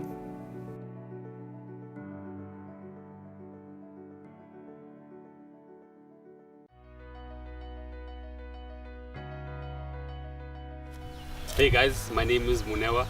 Hi, I'm Deboko. I'm Jody. And I'm Tulani. And we are Young Aspiring Thinkers, casually known as YAT. So guys, I'm going to tell you a little bit about why we started this organization. I think personally for me, I wasn't really happy with sort of the quality of after-school programs. I think I myself went from wanting to be a lawyer, wanting to be a doctor, wanting to be a soccer player, and I think it was as a result of not having enough information. So I think we really wanted to address that and really expose young learners in under-resourced high schools to essentially what's out there. I think we felt the need to impact youth unemployment in some way, and we developed some cool methods in the form of 30 seconds in our career exposure days, and it developed into the Illuminate program, for example. So Teboko, we know everything that YAT is about, but tell us some of the challenges that we aim to address in the education space. So we are trying to address three main things in the education space. The first is quality career guidance opportunities. The second is to address inadequate information in career decision making, as well as the third and last and most important is the knowledge of higher education opportunities. So Tulani, what solutions are we coming up with to address these issues? So basically the way we address these issues or challenges is through our Illuminate program, which is a career and leadership development program for the learners that we aim to tackle, which is under-resourced learners. And just a brief overview of why this program is so impactful is the first part of it is in our career exposure session, where we connect about 150 learners to about 50 of our mentors on the day to expose them to careers. The next part of the program is we basically take the most talented, bright and thinking young learners and put them in a program of about 20. From there, we do self-discovery with them, where we do psychometric tests with the learners just so they can understand themselves better, and other activities. From there, we do career design with the learners, where learners will essentially plot their career journey or how they're going to get into some of the careers which they aim to get into in the future. Once they've done that, we really get into the fun elements of the program, where the learners do a community project. In this community project, they essentially identify or they learn about UN Sustainable Development Goals and find goals which they want to address linked to issues that they've noticed in their community. From this, we take their problems or the solutions they've been brainstorming and put them in our Munster Summer School, where the learners will essentially learn business modeling, ideation and prototyping, where they can take their ideas and actually turn them into impact solutions which they can release into the world in the future. Hey guys, I'll be chatting a little bit about our top achievements thus far as yet. I think personally for me, as one of the co-founders, was attending the Change Now Summit in 2020. I think what we were most proud is that we were the only South African representatives as part of 1,000 solutions in the globe. I think what we enjoyed and leveraged from the conference is that we understood ways to collaborate and the importance of partnerships. I think understanding how our brothers and sisters in the continent were able to find solutions to drive some of the problems in their scope, and understanding from a European point of view what that looks like. I think what we're looking forward to in the future is that adapting to the new normal. I think blended learning is something that is part of our lives, and I think adapting some of our solutions online and learning from the Learning Planet different ways to impact the very same people that we want to change their lives. Okay, so Tulani, we've had some really cool partnerships in our journey thus far. Maybe highlight some of your favorites. Well, my personal favorite was the partnership with Munster Business School, as they came on as a content partner and a strategic partner for the learners. They were able to really give some great content around UN Sustainable Development Goals, social entrepreneurship, and just providing a soundboard for the learners to ask really great questions when they were trying to understand the community project. And yourself, Monel, who's your favorite partner? Yeah, that's cool. I really think the UN Sustainable Goals were really critical in our work.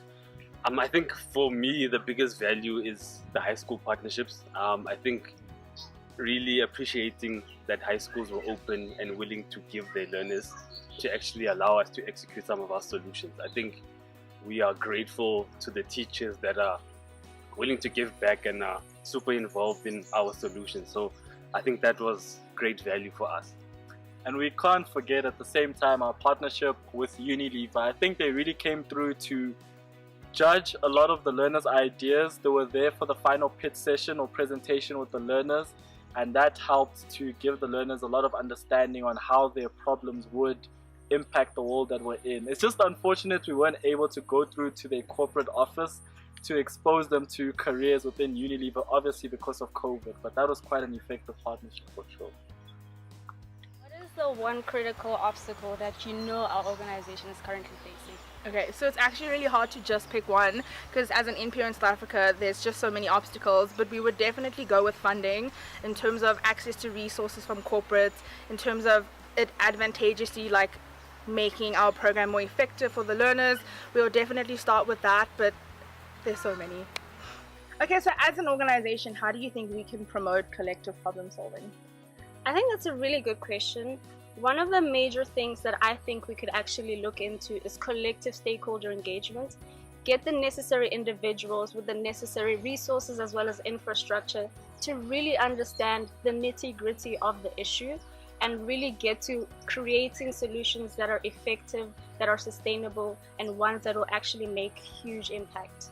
I think the problem is that people actually don't know that there is a problem, so we should probably start there too. I think let's start by educating people, right?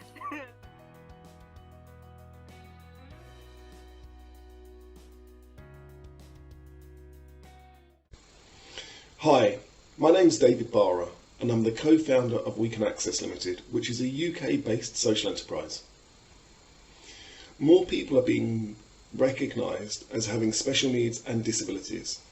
Many more people have visible and hidden disabilities or are surviving chronic illnesses. According to World Bank figures, around a fifth of the world's population experience some form of disability.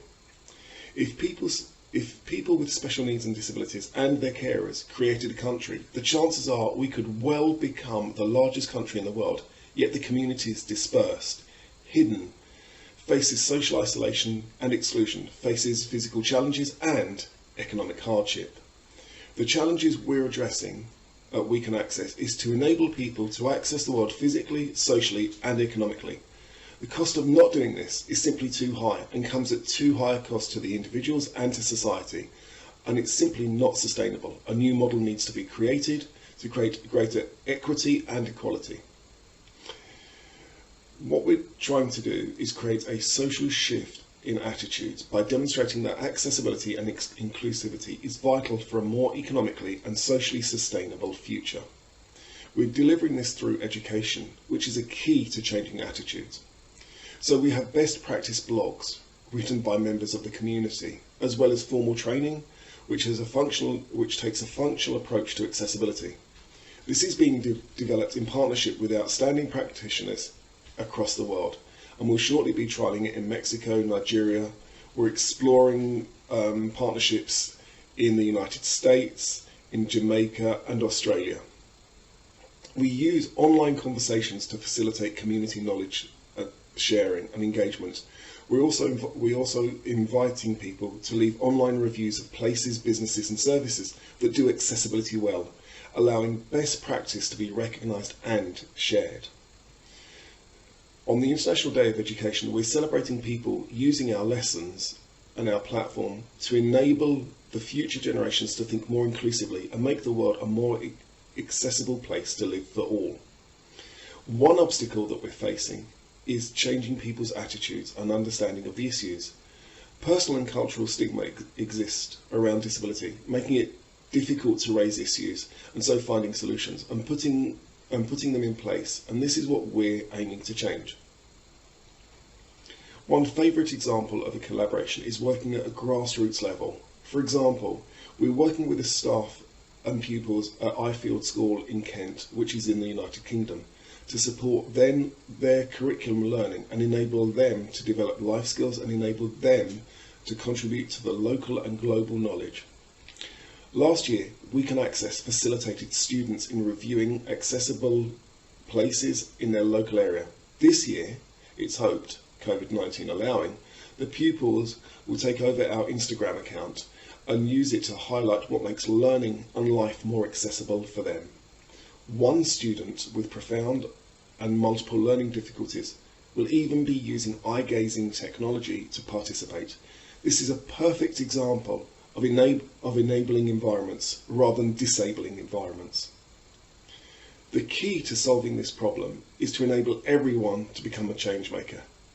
We want to build partnerships with people in order to build a global community of people who can identify access and inclusion issues and come together to discuss and find affordable and practical solutions, working with specialists in the fields of engineering, education, IT and other fields so that everybody can make a change at a local, national and global level.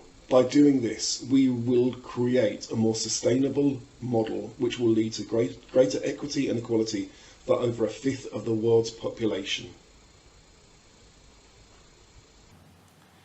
Hello everyone, I am Lillian and here is Sylvain, my teammate. We are founders of Lizzie Creative Education Cameroon, in short LCE Cameroon, and we are very happy to be part of the Learning Planet Festival 2021.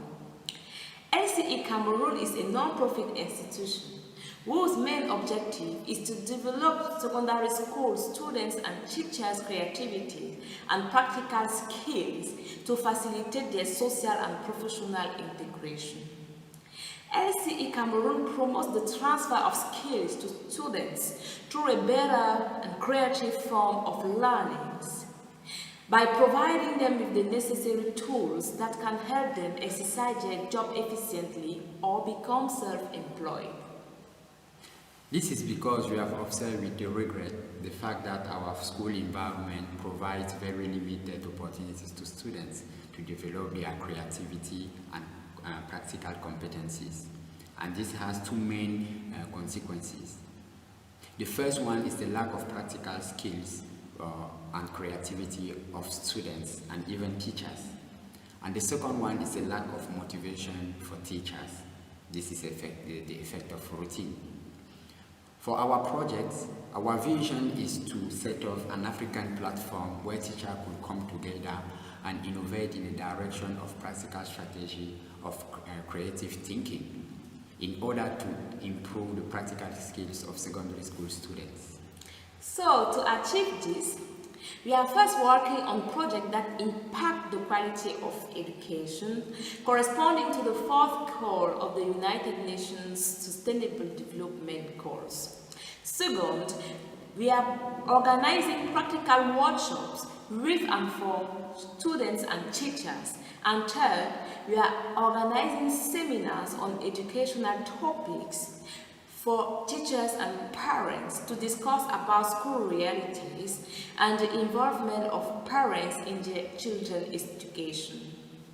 We took more than a year to study this project, and our main challenge was to find a place to rent to run our activities.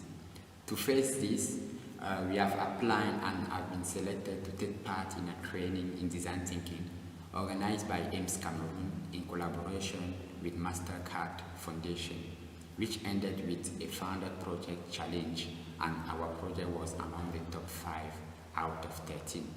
This allowed us to rent a working space and some equipment to launch this project. We are very proud of it. However, the challenge we are currently faced is at the level of partnership with education institutions and especially financial support. For example, we actually need some appropriate experimental teaching materials such as a centrifuge, a microscope, a water distiller, a illuminator, and so on, for practical workshops in biology and chemistry. That's a bit challenging for us. Another big challenge is to find teachers who have capacity to use those materials and conduct some practical activities. Unfortunately, most of Cameroonian teachers don't have the appropriate training for that. So, for the 2021 Learning Planet Festival, we present our institutions with its innovative ideas, which we are very proud to have implemented despite the challenges we faced. In this way, we represent the success of the first training of teachers trainers, which started on November 14th and will end on February 6, 2021. We also plan to present the different practical skills teachers acquire during our training through exhibition of concrete production they obtain. So, our collaboration with the collective is very advantageous. Most of the challenges that the collective professor has developed are challenges that are also present in our Cameroonian context. Since we've just started with the implementation of our project, we plan to integrate those challenges in our seminars as topic in our seminars with teachers. And we plan to work on these challenges and adopt the approach and the solution proposed by the collective to solve those kinds of issues. Some challenges as challenge 15, how to differentiate without increasing the gap between students. Challenge 46, how to help a disruptive student to control his violent behavior. Or challenge 47, how to teach to students to recognize and calm their emotions, are challenges that are also deeply rooted in our Cameroonian context. So we believe that working with Cameroonian teachers on those challenges and identifying some specific ones will help to develop creative strategy to address them. Happy celebration of International Education Day and especially the 2021 Learning Planet Festival. Bye-bye. Bye-bye. Savaş, açlık ve doğal afetler. Uğur Galenkuş yaptığı kolaj çalışmalarıyla dünyayı empati yapmaya çağırıyor. Çalışmaları dünyada büyük ilgiyle takip edilen Galenkuş, kolajlarında mazlum coğrafyaları konu ediyor. Göç, savaş ve fakirlik gibi dezavantajlı durumdaki çocukların fotoğraflarını Parallel Universes of Children adını verdiği kitapta toplayan sanatçı, çalışmalarında tezatlar üzerine odaklanıyor. Bu tarz çalışmaları ilk yaptığım görsel alien bebeğin sahile vuran cansız bedeniydi. İlk çalışmamı onun üzerinden yapmıştım. Daha sonrasında derin bir çizgiyle yapmış olduğum bu çalışmalara başladım. Yani çocukların savaş ve benzeri olaylara karşı maruz kalmaları hepimizi derinden etkiliyor. Bu noktada da ilk çalışmalarımı oluşturacağım kitabı çocuklara adamak istedim. Kitabımızda 50 tane çalışmam var. Bu görselleri seçerken Birleşmiş Milletler Çocuk Hakları Sözleşmesi'nde yer alan çocukların sahip olması gereken temel hakları baz aldık ve buna istinaden çalışmalarımı derledim. Burada çocukların eğitim hakkı, sağlık hakkı, yaşam hakkı ve bazı haklardan mahrum kalmalarından dolayı sömürülmelerine konu alan çalışmalarım var. Kıyas metaforunu kolajlarının merkezine alan Galenkuş bunu ironik bir dille yapıyor. Bir kıyaslama ve farkındalığı arttırma amaçlı yapıyorum bu çalışmaları. Bu diğer tarafta sorunu yaşayan kişinin sorunlarından birçok insan haberi yok.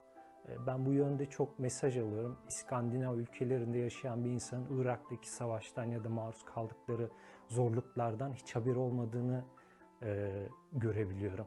Hem bir farkındalık yaratmak hem de bu sorunları insanların daha fazla görebilmesini sağlıyor çalışmalarım ve onu amaçlıyorum zaten. Burada şu nokta da var, tabii acı çeken taraf var, diğer tarafta da günlük hayatına devam eden insanlar var. Bazen şükretmeyi akıllarına getirebiliyor. Bazen aslında benim temel gayelerimden birisi bu çalışmalarda diğer tarafında neden biz bu şekilde çocuklarımızı ya da kendimizi o yönde huzurlu, barışçıl bir şekilde evrilemiyoruzu düşünmelerini de amaçlıyorum bu çalışmalarla. Kitabı İngilizce olarak yayınlayan Galenkuş, yaptığı kolajların evrensel olduğunu ve bunu ortak bir dilde paylaşmak istediğini vurguluyor. Yani Irak'tan, Suriye'den, Bangladeş'ten ya da Orta Amerika Cumhuriyetlerinden ya da devletlerinden olabilecek bir görsel olabilir ama işlediği sorunlar evrensel. Evrensel olduğu için bütün dünyaya hitap ediyor ve gelen tepkiler ve talepler de bütün dünyadan. Hiçbir ayrım yok, her yerden neredeyse bir geri dönüş alıyoruz. O yüzden bir ortak dil olarak İngilizceyi tercih ettik. Türkiye'de de bir yayın eviyle şu anda görüşmelerimiz devam ediyor. Aynı şekilde Avrupa için de İtalya'dan bir yayın eviyle görüşmelerimiz devam ediyor. Onun üzerinden farklı dillerde zamanla basılabileceğini düşünüyoruz. Umarım o da olacaktır. Uğur Galenkuş, savaş ve mülteci konularında kitap çalışmalarına imza atmaya ve dünyayı empatiye davet etmeye devam ediyor.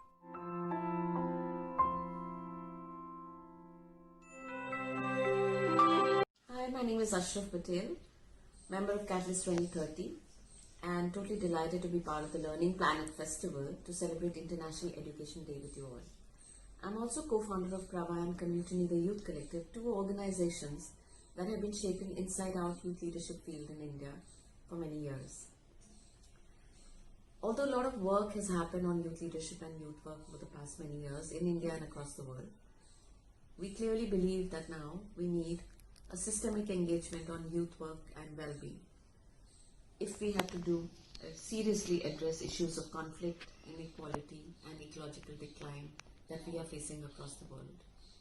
So far, most youth programs and policy initiatives have often focused on the economic dimension. we really need to come together and focus also on the psychosocial dimension of youth leadership.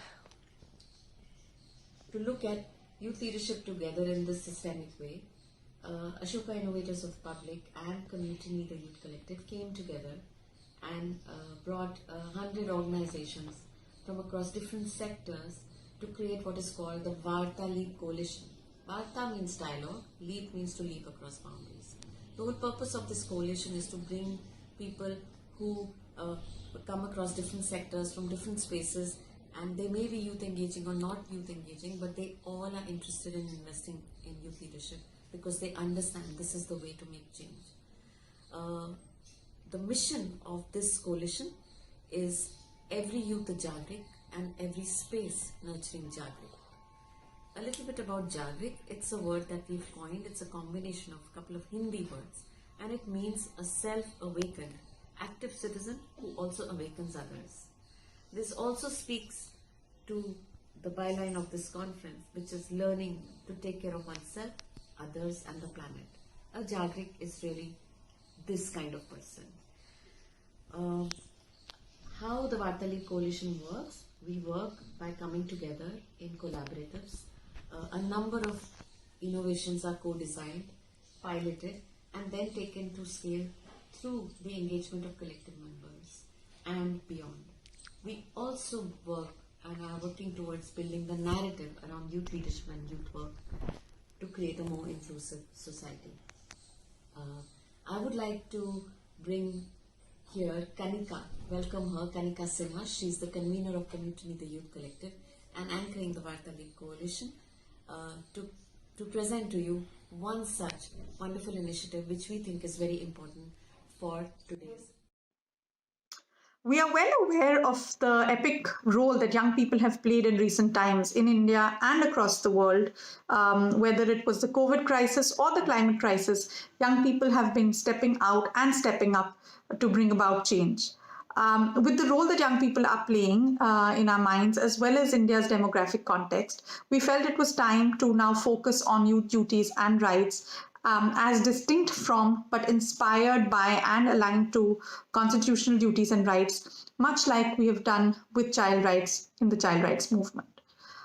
We need to now move beyond lip service and need to create an enabling space, context and narrative for young people's leadership to thrive and for young people to take charge of nation building. We have come up with this framework of youth duties and rights, which highlights the role that young people need to play in nation building, but it also highlights the role that adults have to play in creating that context for them and creating enabling spaces for them. So this is an intergenerational framework that is really a partnership and collaboration between young people as well as adults and youth engagers. The Youth Duties and Rights Draft Declaration has been co-created by over 100 members of the Varta Leap Coalition, and it follows an open architecture model that many people have contributed to since then and continue to do so. The duties and rights have been framed as complementary, and of the many that we identified, we zeroed in on or really identified the three most critical combinations, which I'd like to share with you now. The first duty and right combination refers to the duty for young people to take leadership in every space and sphere. However, for that to happen, they must also have the right to decision making in every space and sphere. Our next combination is around young people's duty to promote harmony and fraternity by building diverse relationships. And for that, they must have the right to enabling spaces that encourage discovery of self and society. And finally, our third combination refers to a young person's duty to volunteer and act within their community to bring about change. But for that, they must also have the right to sustainable livelihood opportunities, as well as entrepreneurial opportunities that are aligned to their aspirations. We feel this framework is relevant across the world, and we would like to bring it to the discussion on youth rights at this festival, as we feel it may offer a systemic layer to the conversation. We see this as our contribution, and we hope to be able to build this agenda with all of you. We invite the participation, contribution, and co-leadership of the Learning Planet community to join us to strengthen this mission and bring us closer to learning to take care of oneself, others, and the planet. Thank you.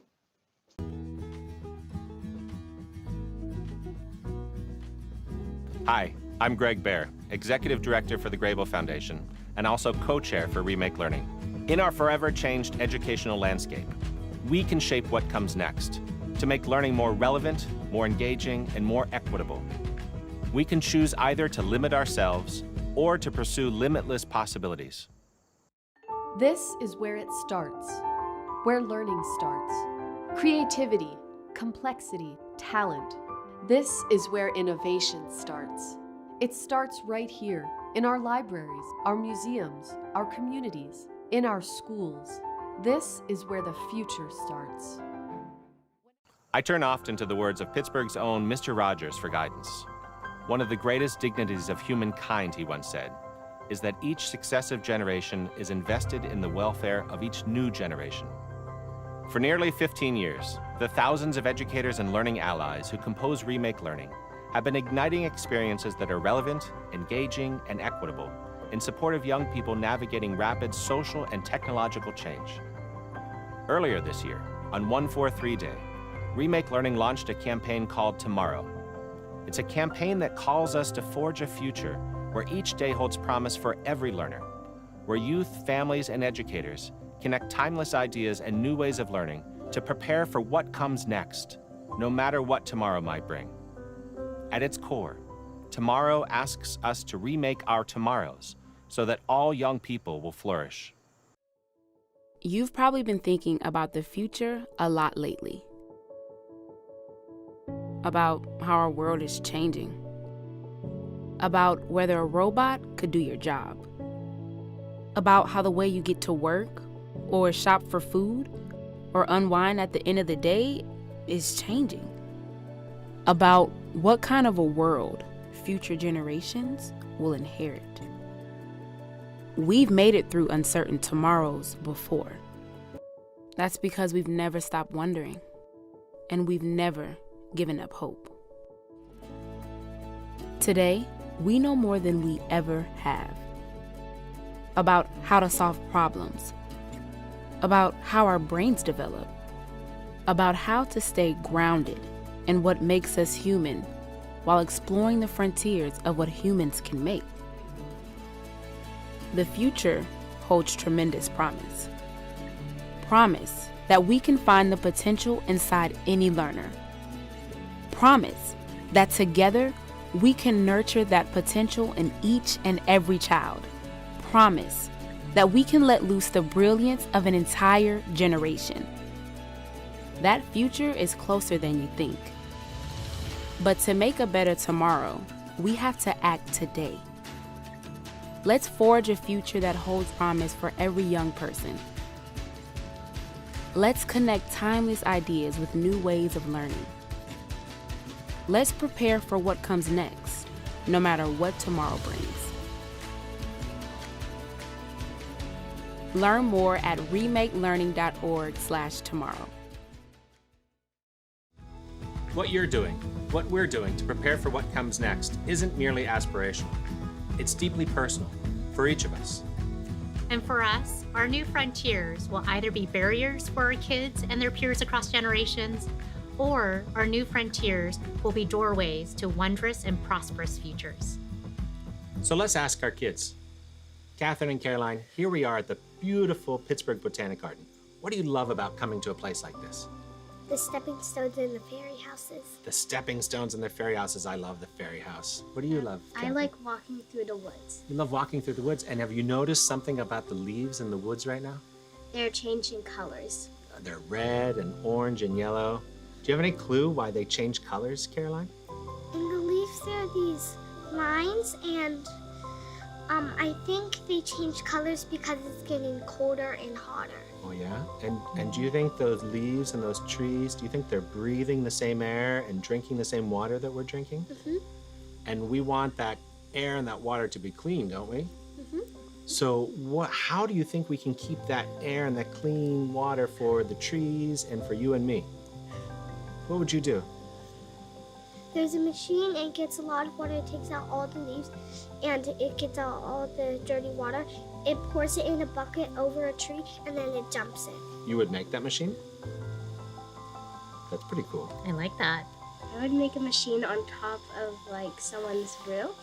It would collect rainwater that comes and then it would go through a machine that makes the water clean and then it's ready to go into showers, sinks, or bathtubs. You two are amazing makers. Speaking of making things, do you remember those exhibits that we saw here at the garden? Do you know they were made by the same people who make the exhibits at the Children's Museum of Pittsburgh? No. Do you love the Children's Museum? Yes. And how about the Carnegie Science Center? Yes. What do you love about museums? Tell Mommy and Daddy something that you've learned when we've gone to a museum. I've learned how astronauts live in space. How do astronauts live in space? What did you learn about that?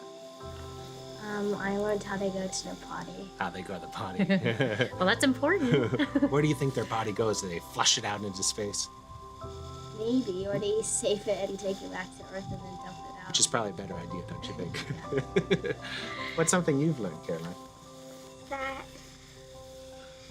you get some sunscreen and you put it under a black light and then you see how sunscreen works. Yeah, that was a really fun exhibit, wasn't it? We put sunscreen on one hand and we didn't put it on the other hand and we put it underneath the light and we could see how it blocks the sun rays that aren't good for your skin. That was great. All right, I've got a question for you. If you could solve a great big problem in this world, or you could figure something out, what's something that you'd like to figure out and solve? Figure out how to breathe underwater. How to breathe underwater? You? How would you do that? Maybe get something filled with the air, and then there would be like a backpack, and there would be strings you would put over your, and then there would be these goggles what you could breathe in, but they're just longer, and they would go around your ears and around your eyes, and that's how I would make it. That sounds incredible. Can I go explore underwater with you? Catherine, is there something that you'd like to solve? I'd like to know how to make medicine for people. How to make medicine? And why is that so important? So then people can be healthy. And what are the things we need to do to be healthy? You need to sleep, Yep. wash hands, Yep. exercise, and eat healthy food. Those are all such great ideas. Now, if you two had a chance to sit down with a scientist or someone who makes technology and makes amazing things, what's something that you would ask him or her? How do you do experiments? How do you do experiments? That's a great question. That's a good one. How do you make toys out of plastic? How do you make toys out of plastic? How do you like shape them and all that stuff? Oh, such great questions.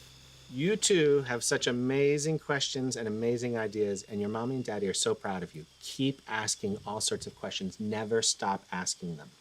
We're so proud of who you are. And we're so grateful to all of you for the opportunities that you're creating for our kids and so many others. You're creating relevant, engaging, and equitable learning opportunities for kids all across this country and for kids and families all across this world. This is how we will remake learning. This is how we'll remake tomorrow. Thank you for the work that you do.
on Attendify and social media.